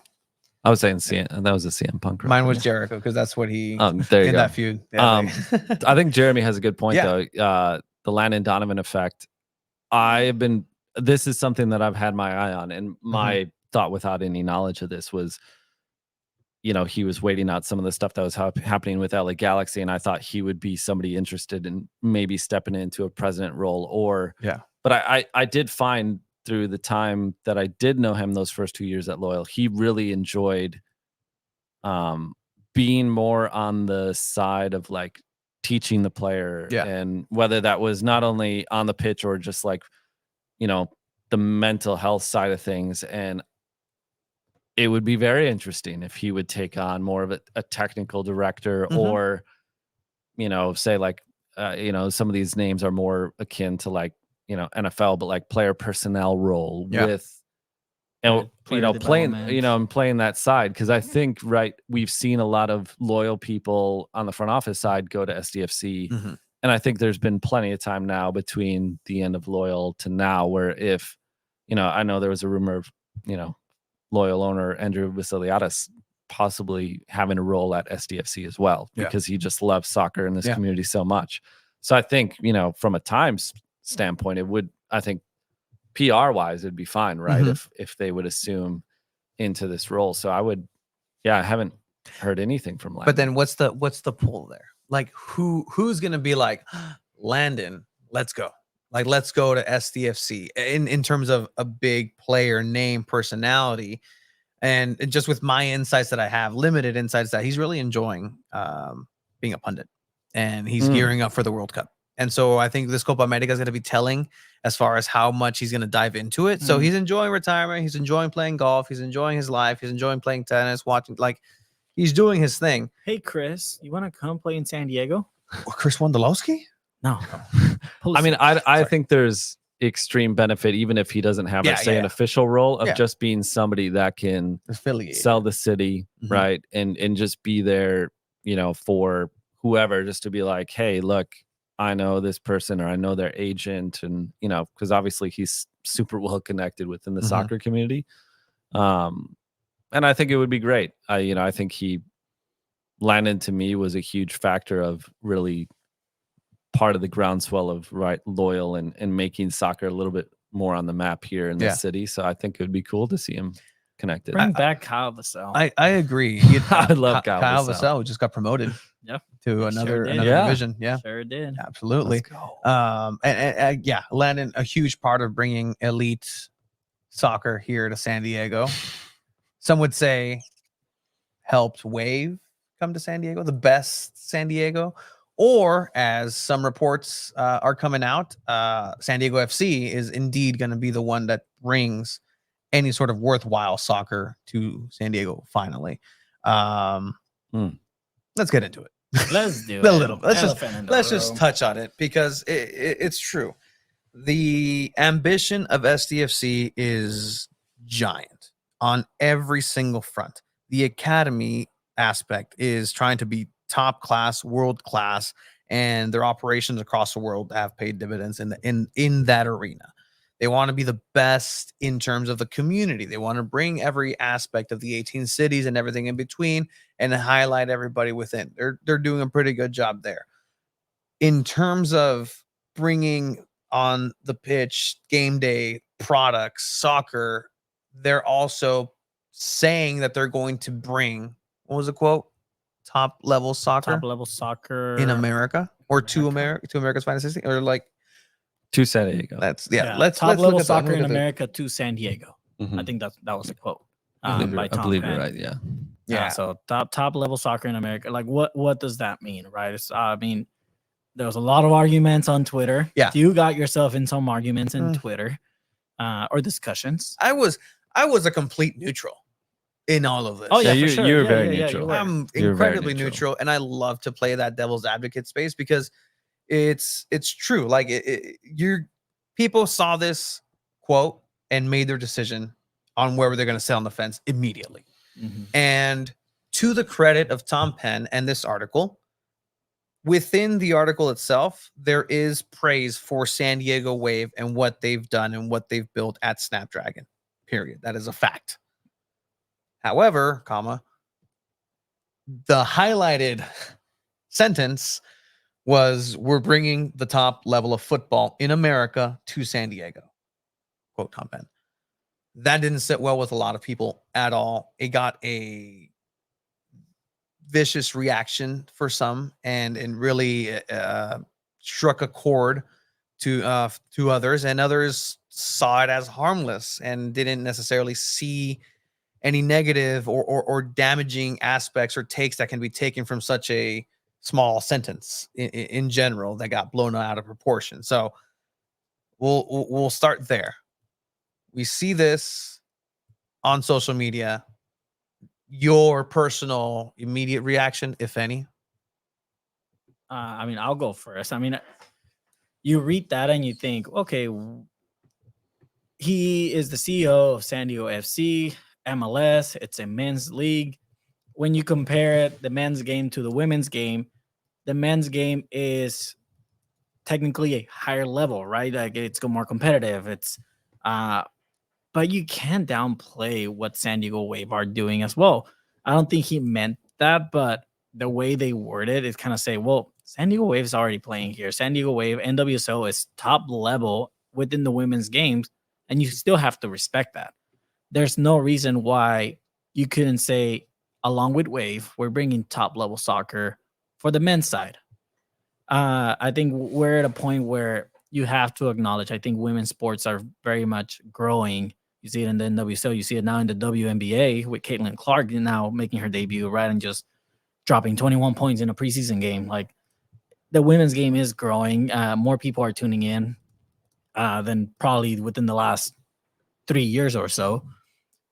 And I think you have to be very careful with how you say things. You have to be mindful, and there's already a very large fan base. It's not like San Diego Wave is bringing in 5,000 people every game. They're bringing tens of thousands. They're bringing 30,000, 25,000 plus people every game during their season, and they already brought a shield to the city. So they are the top level within their league as well. So you have to be mindful of that. You have to consider that on your title, and I think that's what sparked the debate and the controversy and everything in between. I mean, I shared my opinion on it. I think it's, the quote is something that's been said, repeated from San Diego FC. And and I'm not I don't want to hold their feet to the fire. I don't want to hold Tom Penn's feet to the fire. But to me, I'm actually going to bring up Landon Donovan with this. Okay, let me put your volume down. Just so recreate the Landon Donovan. But if people remember in this city when Loyal walked off the pitch in year one with the Phoenix Rising and the homophobic slur that was said to Colin Martin, I remember we interviewed, and I was with the team. We interviewed Landon, and I remember I asked him a question and basically said, if somebody had no idea what was going on, could you paint the picture of what happened tonight and why it happened?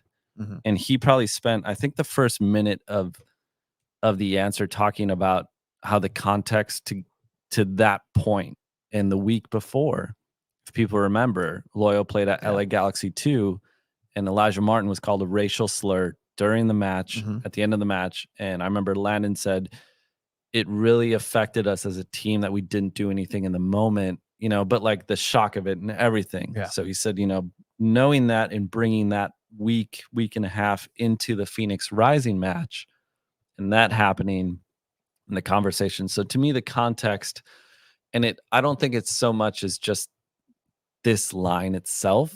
I think I put this akin to like looking under the water of an ocean. And everything that women's sports and everything that women have fought for, and just to get slivers of what somebody might call equality or fair shake or just recognition. And so I'd look at the really visceral reaction to this tweet, and it came from even people that I saw a Tampa Bay Rowdies fan that was like, hey, SDFC continues to shoot themselves in the foot with this. And I think it shows like, hey, you can do 99% of phenomenal things, which I think they're doing. And I'm not even saying they're doing 1% bad, but I think the 1% that you're not on your game and not seeing the PR and social reaction to this ahead of putting this out, that 1% is going to impact a lot of people's thoughts of, and especially when it comes to, the article that was in the past about, hey, them having first priority at Snapdragon and all this. And, Casey Stoney feeling very comfortable sharing her thoughts on social with this. So I think bottle this all together in the other context of there was a Wrexham Man U press conference. Yeah. When that game happened here last year, and ahead of it, Jill Ellis, the president of Wave, was at the press conference, and they're kind of introing this match, and they talk a lot about Loyal. They talk a lot about Soccers. Didn't really talk about Wave. Interesting. And she left the press conference. Yeah. And I was there on behalf of Wave. I was supposed to get a photo of Jill Ellis and Wrexham and Man U, and it didn't happen. And in the moment, I can go, I don't really understand why that would have such a heavy reaction. But then again, I haven't lived through what Jill Ellis has lived through in women's sports and everything. And I think for me, having been around this league and the team and supporters and people that have supported this league since the beginning, you really get a sense of things that you either were so tone deaf to, which I admit. You know, I say things, and I remember having a conversation with Kaylin Sheridan about how much the players invest into the league and the fans and spending an hour afterwards. And she just kind of looks at me like, yeah, like why Why is this that is what we've surprising? been doing. Yeah, This is exactly. what we like believe in, you know, so like all this stuff. And then you see comments like this. And I think it's why it has such a striking reaction. And it's, you know, I was talking Stevie McGee, I think, right? Yeah, on Twitter. Yeah, a defender, incredibly passionate and defending the team, and maybe not seeing or understanding other people's point of view, to say the least, and being very strong in his own stance. And I, you know, I invite the differing of opinions, but you know, that's where I go. I don't really know if you're taking the time to see it from the people who take this as a slight. You know, like you can't just like step into it and be like, oh, well, I am seeing it from their side, but I don't get it, or they're trying to make something out of nothing. And that's where I go, I don't think you're taking enough time to really understand, because this isn't something out of nothing. This is something that has been repeated from SDFC. You know, Mark Ziegler even called it out, you know, like, you know, like, and you know, even looking to when Tribune was doing articles on Wave in the first year or two, and every single one had a reference to the Chargers or had a reference to a male sport. And it's like, we can just write the article about Alex Morgan and the Wave and what they're doing. And I think if the last point I would make on this is like, right, if you flipped the script on this and you said SDFC started first and they signed 2 mega national team stars and they went to the conference finals the first two years of their existence, and they had other global superstars on their team, and they were having sellouts and all this, and Wave came in. And Wave was saying the types of statements, I think they would catch a lot of ridicule. So I don't know if it's like, it's not who's the best in the world. It's not who's top level. I think, you know, you made a point on Twitter of just being like, I think just putting your arm around each other, it's like we can prop up each other, or you can fix this statement by just saying we're bringing top level men's soccer to San Diego, and boom, it changes so much. And I think you know, Abe, having from a writing background too, I think you could just, from your perspective, it's like, I'm sure you've maybe made some mistakes in like wording, but I think some of this just solves itself if you just take a second to stop and go, hey, we already know the history with things we've done here and how we've triggered maybe the community. It's like, let's look at this again before we put something out. And I know, Abe, you have something to say, and I hold on, because there is another just point to just kind of go with that, and it's a real reflection of where not even just San Diego soccer is, U.S. soccer, women's soccer, men's soccer, world football. I know somebody who is and was trying to get credentialed for the Copa America. Copa America is, you have to submit your prior credentials for other things. This individual submitted everything perfectly. Submitted the most recent CONCACAF tournament in the Women's Gold Cup credential, official, rejected. That same day, same information, put the men's CONCACAF World Cup Gold Cup credential, approved immediately. So it's kind of like what's going on here, and well, Abe, I'll let you kind of get your point on, but you know, those types of things, I'm like, why? Like that doesn't help anybody. Like you're just help the festering of this narrative of, if people usually say, oh, we're tired of it, stop talking about it, there's nothing there. Well, there is something there, and keep ignoring it, and it's going to keep growing. And that's the unfortunate part, where there's a lot of hard work and I mean, Abe, you spend most of your time covering women's soccer here in San Diego and do a pretty damn good job of it, and do more than most of the big box networks do. And even locally, there's not a lot of representation other than yourself out there, Abe. Yeah, and I'm glad Ryan brought that up on the writing element of it, because even like as I've learned, like with AP style, different writing styles and stuff, I always have to specify that it's the women's soccer that I'm covering, the women's sport that I'm covering. And it's always just like a slight little detail, which like I'm fine making that specific identification. It's a women's game, but I never have to say, oh, it's the men's game. I'm talking about the men's soccer. It's just soccer. And it's just such a weird, like, it doesn't even make sense when you think about it from a basic, like, grammatic sense of it, where if I'm identifying women's on here and I don't identify that, it's just the weird kind of heteronormative idea of how we use our language. But it's just, it does get frustrating. And when you see like tweets like that, I think I agree with you. We've seen that kind of stuff. I think that was like one of the first things they probably said to Tony in Tony and Chiva in that interview with Tom Penn. And he's SDFC has been saying this time and time again, but it's something like this goes back to, unfortunately, this goes back to the Chargers, in my opinion. The Chargers left. There was an empty sports scene in San Diego, in my opinion. It's just the Padres. And now we have soccer, specifically men's soccer, San Diego Loyal, as far as professional, coming in, essentially colonizing the sports scene. And now we have something even bigger that saw what the Loyal and the Wave did, and then just kind of taking it over. And a lot of fans have seen that and kind of just taken. I think fans have, especially here in San Diego, have become a lot smarter in who they support and the teams they support, especially when it comes to ownership, because it's such an important issue. Like, the owners of your sports team can make your life great or just ruin your life as far as how you watch sports. And when you see a new ownership group kind of being very objective, like we're the new ones, we're going to take over, it's like it's a little scary for some fans. And I think it's definitely it's going to be weird to watch. It's going to be fun, but it's going to be weird to watch.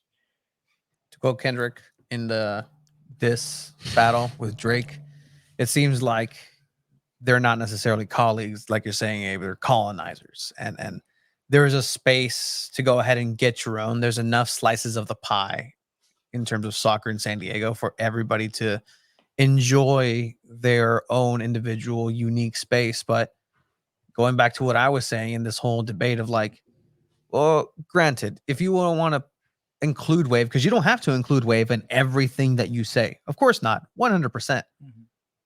Wouldn't that make more sense in dollars and pesos and just money in general as a business to embrace what's here? Is there such thing as too much exposure, positive exposure, and say, oh man, we're going to get, 5% of the San Diego Wave fan base endeared with our, movement in a shared space at Snapdragon. We're both equally tenants. We're both equally here in a non-soccer specific stadium, as much as this team wants to keep saying, there we go again, this is a soccer specific stadium. It's not. It's not. Like, it just get that through everybody's head. It is not.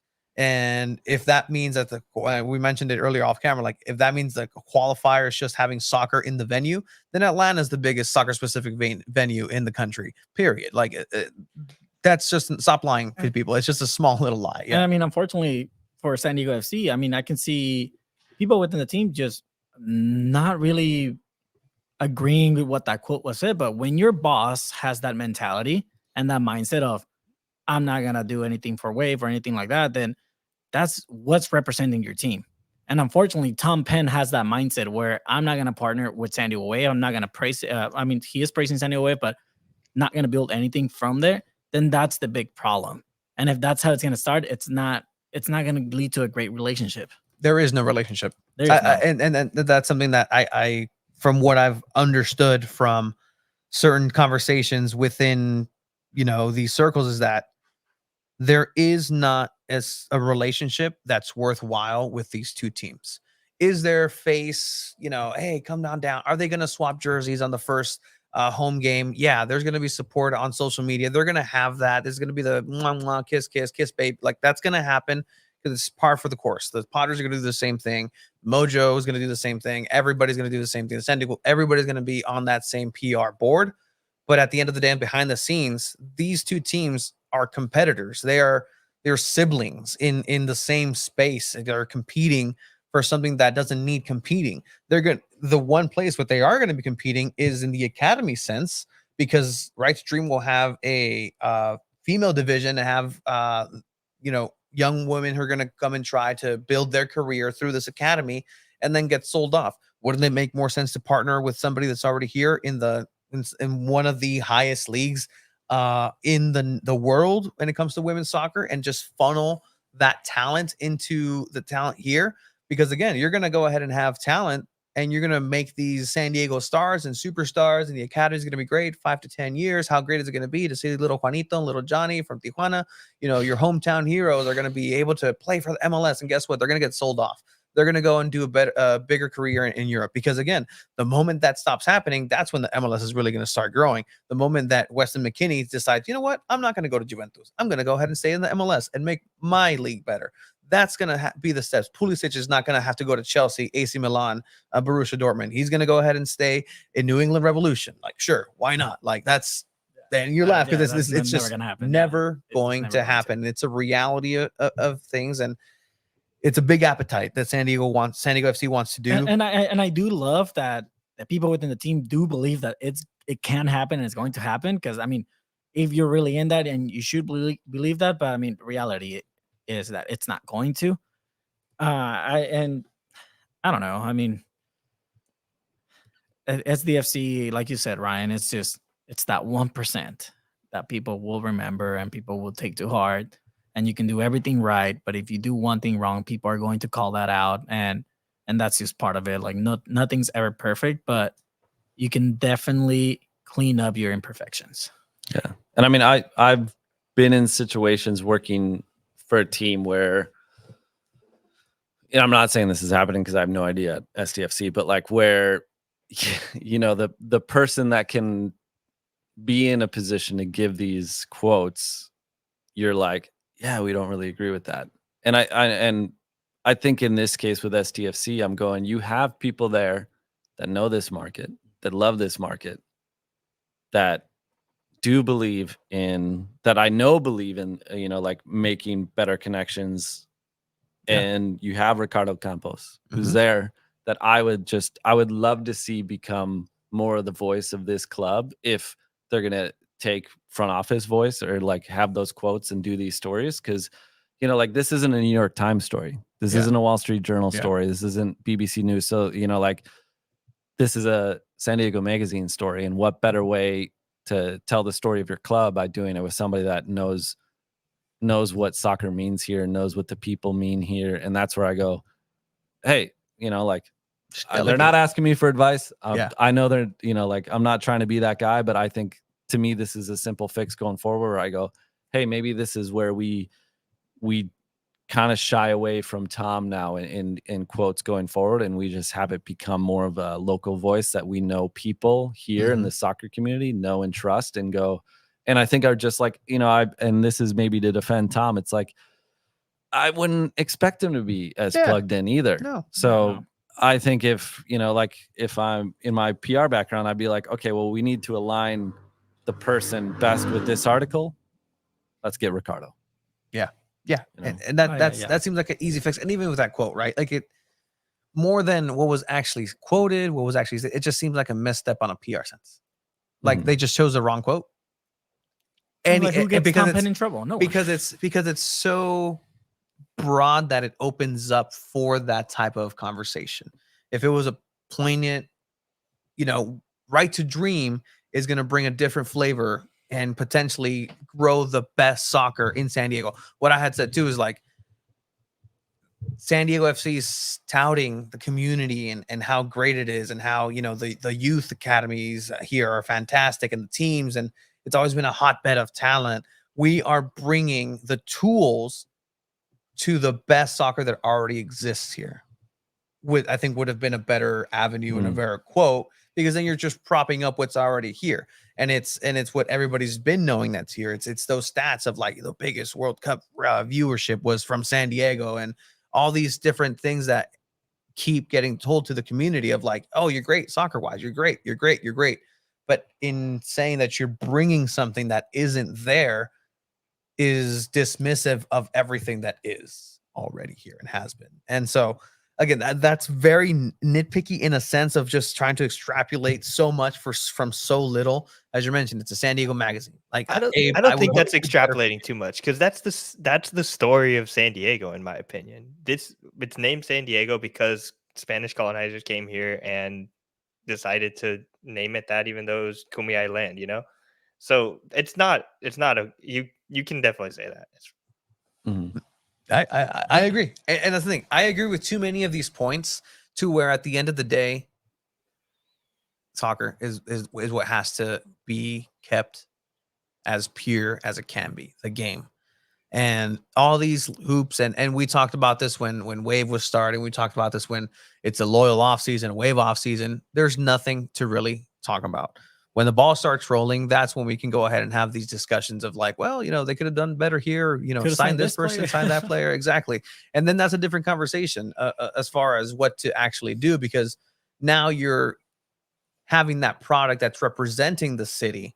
And is it working? Is it breaking down? Are the people that are going to be paying, out their asses for season tickets, are they getting their money's worth with the product that you're putting out there, right? Is this Right to Dream venture really panning out as you thought it was going to be? You're saying that you're going to bring a championship to San Diego. Okay, well, we've heard around that's like they're moving those goalposts of like, well, 5-10 years, like that's when we can start. And that's a reality of an academy, right? Like you're not going to necessarily see success immediately. If they do, it's shutting everybody's mouth up. Didn't It's LAFC find success after Tom Penn left? Oh shit! Whoa, you're firing Tom Penn already? I mean, just give it a couple years. I mean, I would say this too, because it's something I've experienced working inside front offices. The budgets change after year one. They change for Loyal, they change for Wave, and I think you're seeing two like key acquisitions. Like I look at Shannon McMillan for Wave is gigantic, because she was doing key stuff in the community with Loyal that expanded where they were. Because your point of like, hey, they tried to get below the 8, it kind of bounced up, and then like I think Shannon really opened that up, and just seeing the impact she's having within Wave of just like broadening things or doing things that have a larger impact in the community. So to your point of like, hey, maybe they're not doing as many events. I think the event they did preseason downtown was really cool. It felt big. And I think that's a cool thing. I think to me, the most interesting thing with SDFC is after they do this Chrome Ball tour and finish it, is where do they redirect their money, especially when signings come. Like I'm going to be, my kind of thing is like,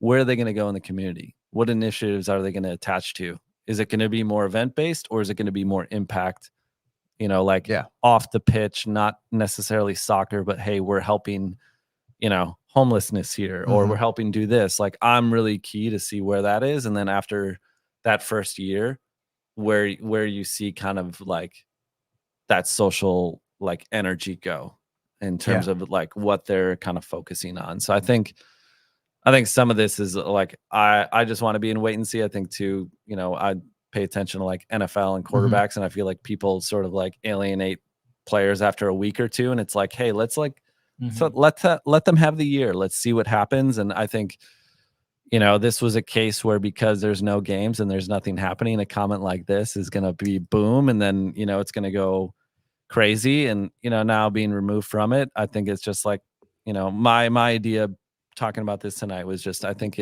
knowing the context of everything that women's sports is gone through, and also like all the comments that have sort of rubbed the SD Wave community, I'll say, not SD Wave specifically, but the community and the soccer community with some of the things that have been attached to SDFC. I think that's why, I don't think that's going to get any less hot if there's like similar things that happen. So I think it's just, I think it was a good discussion to have. Yeah. And as they should. And I think, it'd be we'd be not being completely honest and having integrity and saying that we've always felt this way. At least me. I'm also learning about the women's game. I'm also getting into it.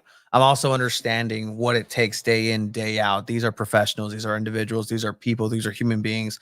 Everything that really goes into making a professional athlete, and not just one, a truckload of athletes that put a team together, the people behind the scenes. It's really amazing. And that's kind of like what I've really enjoyed in this kind of venture and project is just looking behind the curtain and seeing how the sausage is made. And just seeing how incredible everything is behind the scenes. And it's not necessarily a matter of, well, now I know I am enlightened. No, I'm still learning. I'm still very, very green to some things and some aspects where I need to check myself in terms of like, oh, okay, well, maybe, yeah, that's just the way my dude brain works. And we all four of us here know exactly what that moment is of like our significant others, our girlfriends are like, hey, like we do some dude thing and we just don't think about it. And they're like, no, this is like a microaggression, or you're doing this. And you're like, no, I'm just existing. I'm just a boy. I'm just a dude. And it's like, no, like there's things that go beyond just really quick. Like it was as simple as a thing. Like I was walking in Irvine Spectrum Mall, right? We're walking and it's my girlfriend, my sister, and myself, and we're just walking down, regular day, nothing.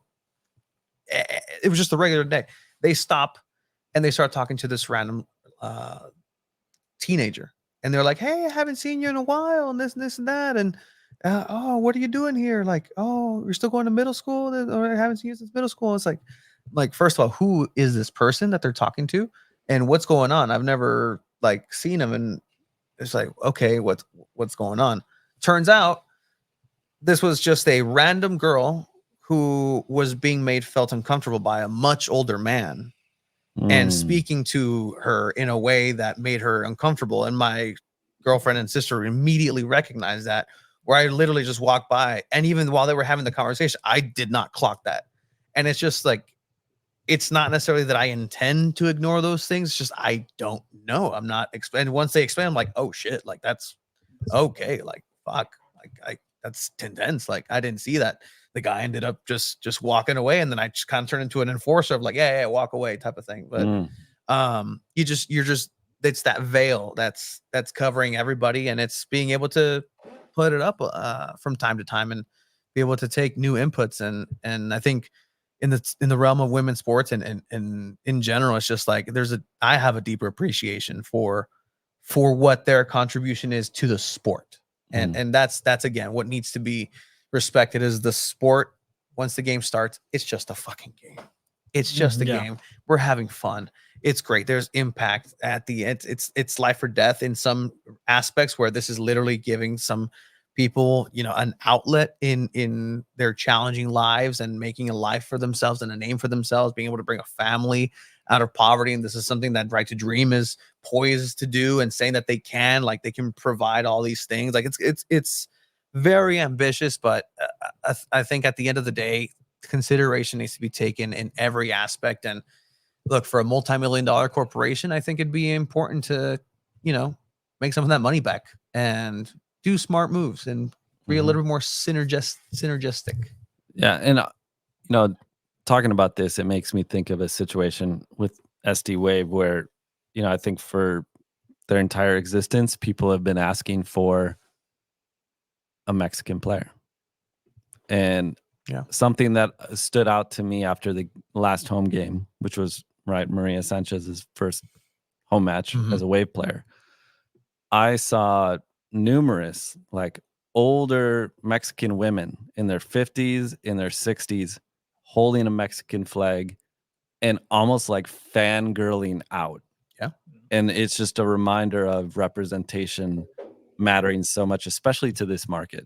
And what I've learned, I've only been in San Diego now going on 4 years, but something I came acutely aware of working for Loyal. And then I think for Wave, I was somebody that was telling Jill all the time, like, sign Renee, you know, Yeah. like she's here, she's living here, she wants to play here, like Yeah. she's fiery. Like, I think she would be perfect complement to everything that's happening. Obviously, none of that fit very well. And I'm an armchair GM, but I think hopefully to me too, this is opening the eyes of, I think, a lot of people within San Diego Wave too, just, and like even on sporting side, front office side, to be like, look at this, because now, right, you saw a little bit of it with Mel, but I feel like Maria's kind of like, I guess I don't want to say like Mel being kind of Mexican American, and I know Maria's Mexican American as well, but I feel like it's more like Mexican. Yeah. I haven't seen that like group of young girls and like older and like as many Mexican flags that I saw last game. It was so awesome to see that in the Women's Gold Cup when it was Mexico versus USA. That was honestly one of my favorite game that I've covered, because of how many Mexican fans, Mexican women especially. Like, I think my mom went to that game actually too. How many does she usually go to matches or no?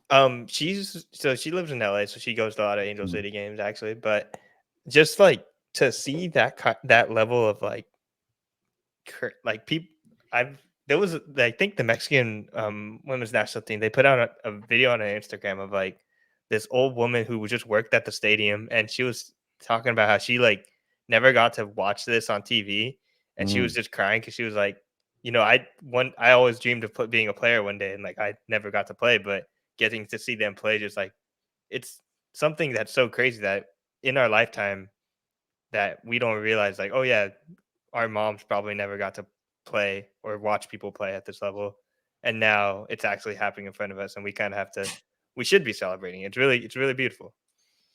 Yeah, 100%, and that's how Mexicans are in general. Like, you could literally, like, not to do a men's sport reference, but I could not give two shits about boxing, but the Canelo fights, I'm like, I'm all about boxing. Yeah, Canelo's gonna knock this guy out in 10 rounds, man. Like, I'm a boxing expert, and that's just how we are as a group of people. Like, my mom could not watch any soccer games, and then Mexico plays, and she's like, "Ay, jugó bien feo el México hoy." And Mexico played so bad today, and she hasn't seen a single game in a year because Mexico hasn't played, and she just automatically watches, right? And that's just how we are as a group of people. And I think Maria Sanchez is just a great representation, like you said. Like, the fact that it's my mom, again, it's my mom's same name, and when she signed, Yes. I told her, "Hey, congratulations on signing with the San Diego Wave." That's amazing. And she was like, what did I like, play? did you? She was like, did you submit an application for me, or like Popped up on like, Indeed. yeah, no, I'm like, hey, like, yeah, like this. It's like, oh, cool, let's go support my tocaya. That's a word for somebody who has the same name as you. Oh, let's go support her, and this and this and this. And even going back, I remember a huge memory for her was Mexico winning the gold medal against Brazil. Oh man, Like, Oh, man, man. that was so big. 2012. Yeah. It was my sister's Beat Neymar. birthday. I think everyone remembers what they were doing. Like, my mom and my sister and aunt, grandma left early to reserve a spot on IB, and it was my sister's birthday. It was her party, and we're like, well, sorry, we got to watch Mexico play early, and then we'll go help you set up. Winning the gold medal, driving around, celebrating, putting the Mexican flag. It wasn't even my sister's birthday party anymore. It was just Mexican winning soccer gold medal party. Like, it's moments like that that are so important in us as like part of our culture. Like, I mean, shit, we have a Mexican flag that's been there for years now. So, Yeah. And again, back to Wave. You saw me pull this up, and usually now we're seeing different iterations of what can be done with what Wave has done. It's San Diego Wave Football Club, and there wasn't ever necessarily any football in Wave. Yeah. And so when you see the Vamos Wave, it usually comes with this face. That's the Vamos. That's why I was laughing earlier. Like, that's and now with having Maria Sanchez, it's like, oh no, like we can actually pronounce it right. It's not Old Town Mexican soccer team. Yeah. It's a more representative team. I know you like that. And AJ. this ties back with just representation, and that's why a lot of people held to heart those comments by Tom Penn, because It means that something, yeah. that representation needs to happen for the women's game. I mean, it's a top level here of Mhm. women's game, and it has to be talked about and it has to be praised. And if you can't understand that, then I mean, we as people, we can't help other people think, and we can't shape how they view things. And unfortunately, it's just the way the world is. But we can definitely talk about it like we're doing right now, And we are. bring awareness to it. And we are, and I hope everybody who has stayed, first of all, this long, or Yeah. just has made Thank it you so this far, much. understands the that. viewer count has gone up. Yeah. Yeah. And that's awesome. Like it's something that clearly is resonating with a lot of people. And I would love, and something that I've talked with Shiva and about, is that when we talk about Wave, like I would love to have a female correspondent for that. Like, I'm sorry, Abe, but No, like there's you not do- enough women's journalist. Like, I love Jackie; she's super cool. She goes to most of the press conference stuff. But like the fact that it's just her in most of the press conferences talking to like these female athletes, like we can only do so much. Like I would love to have more women's representation in our media, because like we can't tell their stories like they could. Exactly. And I mean, there's Taylor, right, from the Athletic, and Meg. Oh yeah, and Taylor's they're everywhere in the awesome. league, and they can only cover Wave as well so much. So Yeah, but I think Abe, to Abe's point there, like Jackie is like so crazy knowledgeable about. yeah, I feel like like having more people that are super knowledgeable about like all these teams, because I feel like right now it's sort of I know about Wave now. In my like third year following the league, I feel like now I'm starting to watch other teams when it's not just Wave. But then I talked to Jackie, and it's like she just crushes me with knowledge that I don't even know. But so it would be cool to see more, and it stinks because I feel like the written side of things too is sort of going through its transition. So I don't think it's as encouraging of a profession, especially even TV news. But I would agree. I mean, it would be great to see. I'm surprised there's not more local reporters, general assignment reporters in San Diego that are looking for stories on the weekend to be like, hey, I'm going to come out and cover a Wave game. And maybe I can't cover it as a sports story, but I can cover it as like a community story. Yeah. Like, cause like I remember my favorite thing to this day is, it was through Jerry Jimenez, but getting connected with, the little girl that we did the Wave video on, where she's a Mexican girl, plays soccer, 8 years old, and like we covered her going to a match and like seeing just the effect this has on her. I'm like, and I agree. I think there's certain things that I found that as a guy doing content in this league, I feel like there's plenty of times where I'm going, a female photographer can cover this team in a much more intimate way than I can. Just from a disarming standpoint, I think it's just there's different variations of that. But that was the end of my point. Yeah, I mean, and like, we're not here to solve these issues. We're just trying to help. And I think that's what I hope that at the end of the day just kind of comes through, is that, in our experience and in what we do, we see the kiddos that we work with, right? At the end of the day, I don't see these as boys and girls. They're just the kids. They're just the children. Like, you guys are all going to come up and you're all going to have your own challenges. And if we can help break some of those barriers and help them, arm them with the proper tools to meet those challenges, and say, hey, like, you're going to face this. And it's just a matter of what are you going to do with what you have as an individual to move past those barriers and really be who you want to be. And again, that's what I reflect with like the women's sports in general. It's just, we have a bunch of kiddos, and we've seen thousands of kiddos come through, and we always hope that, at the end of the day, like that they're happy, they have fun, and they're safe. But you see them grow up, and it's like, well, I hope they all have a chance. Boys and girls need to have the exact same chance. I don't care who or what you came from. Every kid needs a chance. And as long as that's present, and there's people who you can look up to and have somebody to really focus on and see as a hero or potential, role model, even if it's from far away, that's incredibly important. So overall, I think it's just kind of linchpin today, and I think it's a very linchpin creative. This guy. I don't understand half the shit he says sometimes, but I love it. I love it. It's truly part of the soccer community and the greater tapestry of what this can bring. Babe, We're losing Abe. oh man, Abe. I mean, it's all good. Do I look sleepy? 100%. I'm it's wide awake. okay. Man. it's past his bedtime. You're wide awake. It's okay. We've kept I'm really you to off. talk about what Emoj said. I mean, Piojo Herrera out at Club Tijuana. We got to talk about that, guys. Come on.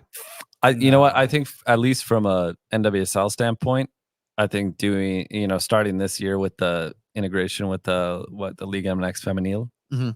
I want to make sure I said that right. Mhm. The only thing I wish would have been included this year is if NWSL teams had to travel for To at least Mexico. one match for Mexico, because I think that's where I still think American sports teams have to really go to these markets to understand Their privilege. how big of a fan base or how like the impact it can have. I feel like right now, and I've been in front offices where it's like I've tried to sell them on doing more marketing and spending more money, and it never happens because I feel like you're not going to these markets. So I feel like it would have been great if Wave had to go play Cholos.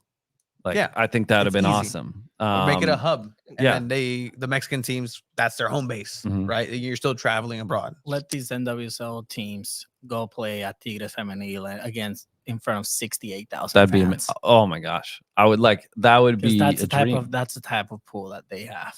Tigres Femenil, especially being one of the most successful teams in Liga MX Femenil, they all draw 68, 70,000 people at their stadium. And I mean, it happens in the Leagues Cup in the men's game where the first time, like, it was all in the US. And then, okay, let's travel to some of these Mexican stadiums. So I think with time, it'll go there, hopefully, with this tournament. But I mean, that dream would be friendly, amazing. Maria Sanchez and Wave going back and playing At Tigres Tigres. next year. Can we just say that? Heard here first.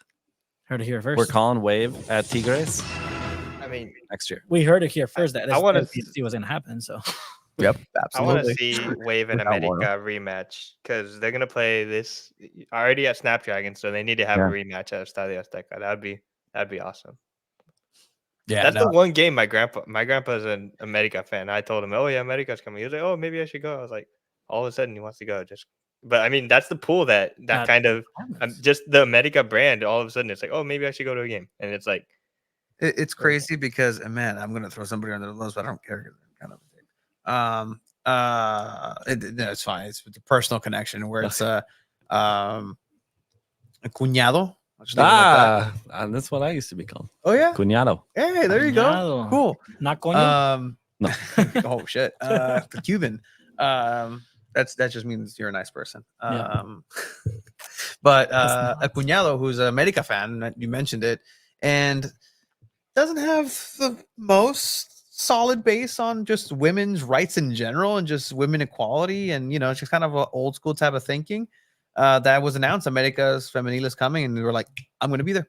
I'm going to be there. Like immediately, all of that just kind of gets dropped of any sort of. Because I've invited them. Hey, you want to go to Wave games? The guy you took a photo of. You remember that? Yeah, sure. But recently or at one of the Sunday league games. Yes. Okay, yeah. perfect. And it's perfect. like never took a 6-second look at going to a Wave game, but at the end of the day, America's Femenil is coming. That's America. See, that's America. That easy. To me, it's that easy. So I'm glad NWSL made this happen with the league, but I think it's got to grow to next year where NWSL clubs have to travel. And I've said this for years and years now, 3 years. But I would love to see Wave do preseason where they travel, and like spend time in certain, like even if you just travel to two different cities and you play, and you allow enough lead time where your fans could come down and meet you. And I think that'd be cool to play in two different cities in Mexico. What is Coachella not cool enough for you? Or I think that's gonna grow. I mean, I think it can be cool, and I will say Wave was a big driver of that even happening this year. They had to actually recruit the other teams to come. And hearing a little backstory. So shout out to Laura Doran on Wave. I know she was a huge element to this, and I believe Portland was the other team that was like the first to get involved. Yeah. But I would imagine there's at least 8 NWSL teams in Coachella next year. That's Ooh. awesome. Thanks- That's thanks more to than the half work. the league. Yes, that's not So wrong. that's good. Not Yeah, wrong. yeah, yeah. It's a good. Not No, wrong. I didn't mean to say. I didn't mean That's to a say fact. that. That's my a- bad. no, I didn't no, mean to no, say I- that I bad get way, what you but mean. The math. I get what you mean. It's a good thing. I get what you mean. That All league right. is growing and it's heading in the right path.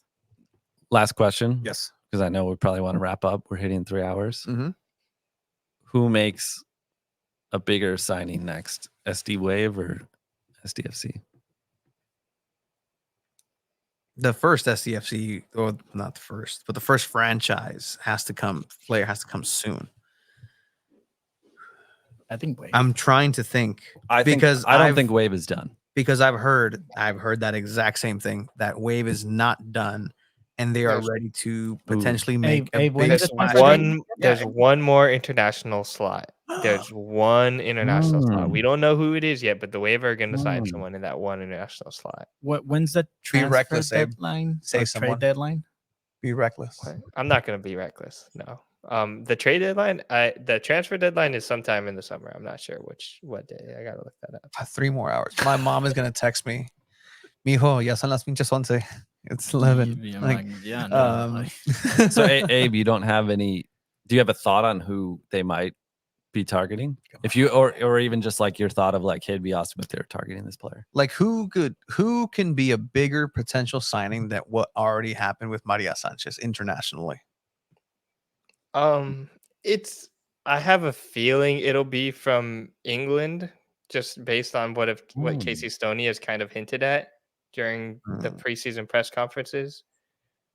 Francisco Alexia Putellas. I like What that. about- Barcelona? What about Laura Frigang? Or I forgotten. From Germany. FREIGANG. Where is this? You got some sources there? Regan? Interesting. No, there's like a Instagram account that tracks like who's becoming available. Oh. And so I heard this too of like, hey, I overheard something in regards to the person Wave could be targeting could be a bigger impact than Maria Sanchez. Wow. So this account tracks all these like, big time stars and who becomes available, who's not. So that was just one I saved because I saw this person could become available. Yeah. I mean, there's a lot of really good talent in Europe. And again, the NWSL is such a top league that these moves are viable. Again, we can say SDFC, oh man, like, watch out. We're going to go ahead and have Marcus Rashford come over to us. Like, no, let's be realistic here. But these are names that definitely can happen. Even a big splash, like somebody from Madrid, like Caicedo. Representation, Colombian. Yeah. Like She's I played can here see in San that. Diego I'm before. not too sure how. Where her contract stands, how many years she has left. I mean, she's still only 18 or 19, I believe. Mhm. But imagine her on the wing with Maria Sanchez and then Shaw and Morgan in the middle. Oh man, like that can probably solve some of the I do issues. think Wave make a move first before SDFC. To answer your question, I think SDFC is going to still take some time to finalize anything. Like Tony said, maybe Copa America time before the summer. I think what we heard was like Chucky Lozano to be announced before Copa America, right? And if he's not, probably November-ish. If that does happen, according to yeah. sources. So Yeah. so I mean, bottom line, I think it's a really exciting time. Yeah, You're no, gonna- over the 100%. summer, right? So- We're going to get more SDFC news. Seeing, I think, the Wave roster, hopefully injuries become less of a factor. And, we get I feel like the Chiva All-Star team that he was listing off of his. And I say that in a good way, but like official. All right. You know who Casey Stoney's first marquee signing was back when she was in England?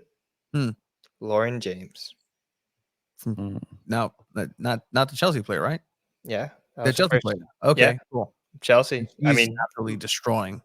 Is that the person like she'll even share like social media posts? I feel like there's an English player that she's shared a lot of like stuff on her social of accomplishments or something. Maybe it's not her necessarily, but I think she does that with I've seen that with a few, but I wouldn't be surprised if like a player of that caliber, especially some of these Chelsea players, you know, it's kind of a weird I mean, she's better than thing. James. Mhm. I think you're gonna see a lot of Chelsea players leave once Emma Hayes leaves too. Yeah. Mm. Yeah. Unfortunately. Look at that, Abe connecting dots. I love it. I love that. That'd be a really, really good get. And yes, better than Reece James. Mia Fischel coming back. I would love that, but my sources say that she's not a big fan of San Diego Wave. So Things can change. Things can change. 100%. back That's home definitely with true. the family, Have scored here in with Snapdragon. with her twin sister, her Mhm. brother. Sources. But I agree. Interesting times. That would be cool. Here in soccer in San Diego. All right, gentlemen. 3 hours have been passed. It's always a great time. I love doing this. I'm pretty sure the people enjoy it. You had your Ryan fan club with David and Eric in the beginning. Shout out to Abe and Amor as well. Shout out to Amor. Shout out to Francisco. Let's not do this every 3 619. months. Let's do it every month. Let's keep doing this. It's fun. Abe, you happy here? You having a good time? You enjoy yourself today? I'll come in next time. Abe's here every week. Trying to figure out. Okay, yeah, just scoot over. We'll scoot over. Yeah, We'll share a mic. You need to bring a mic. I can bring my mic. No, we joked. Chiba and I joked the other day. We're like, oh wow, 2 balls and a mic finally has 4 Rode mics because we're counting ours. Actually, no, we have another one there. Yeah, we do have another one. But yeah, so perfect, gentlemen. Thank you again for this time. Ryan, Abe, first, let us know again. You let us know earlier, but that was half a show ago. Where can they find you? Abe_Zepeda on all social media platforms. Don't forget to subscribe to our YouTube channel. We're almost at like 1,000 subscribers. Almost at 1,000. Hell yeah. 98 Nice job. away. Nice job, yeah. fellas. No, it's part of the grind, so we can live stream through our mobile phones. Something we've always wanted to do. We're in talks to have a booth and have a marathon podcast at the National City Chrome Ball Tour event. Let's September. go. That's in September. That's going to be in September, so we'll see and start working some of those things out.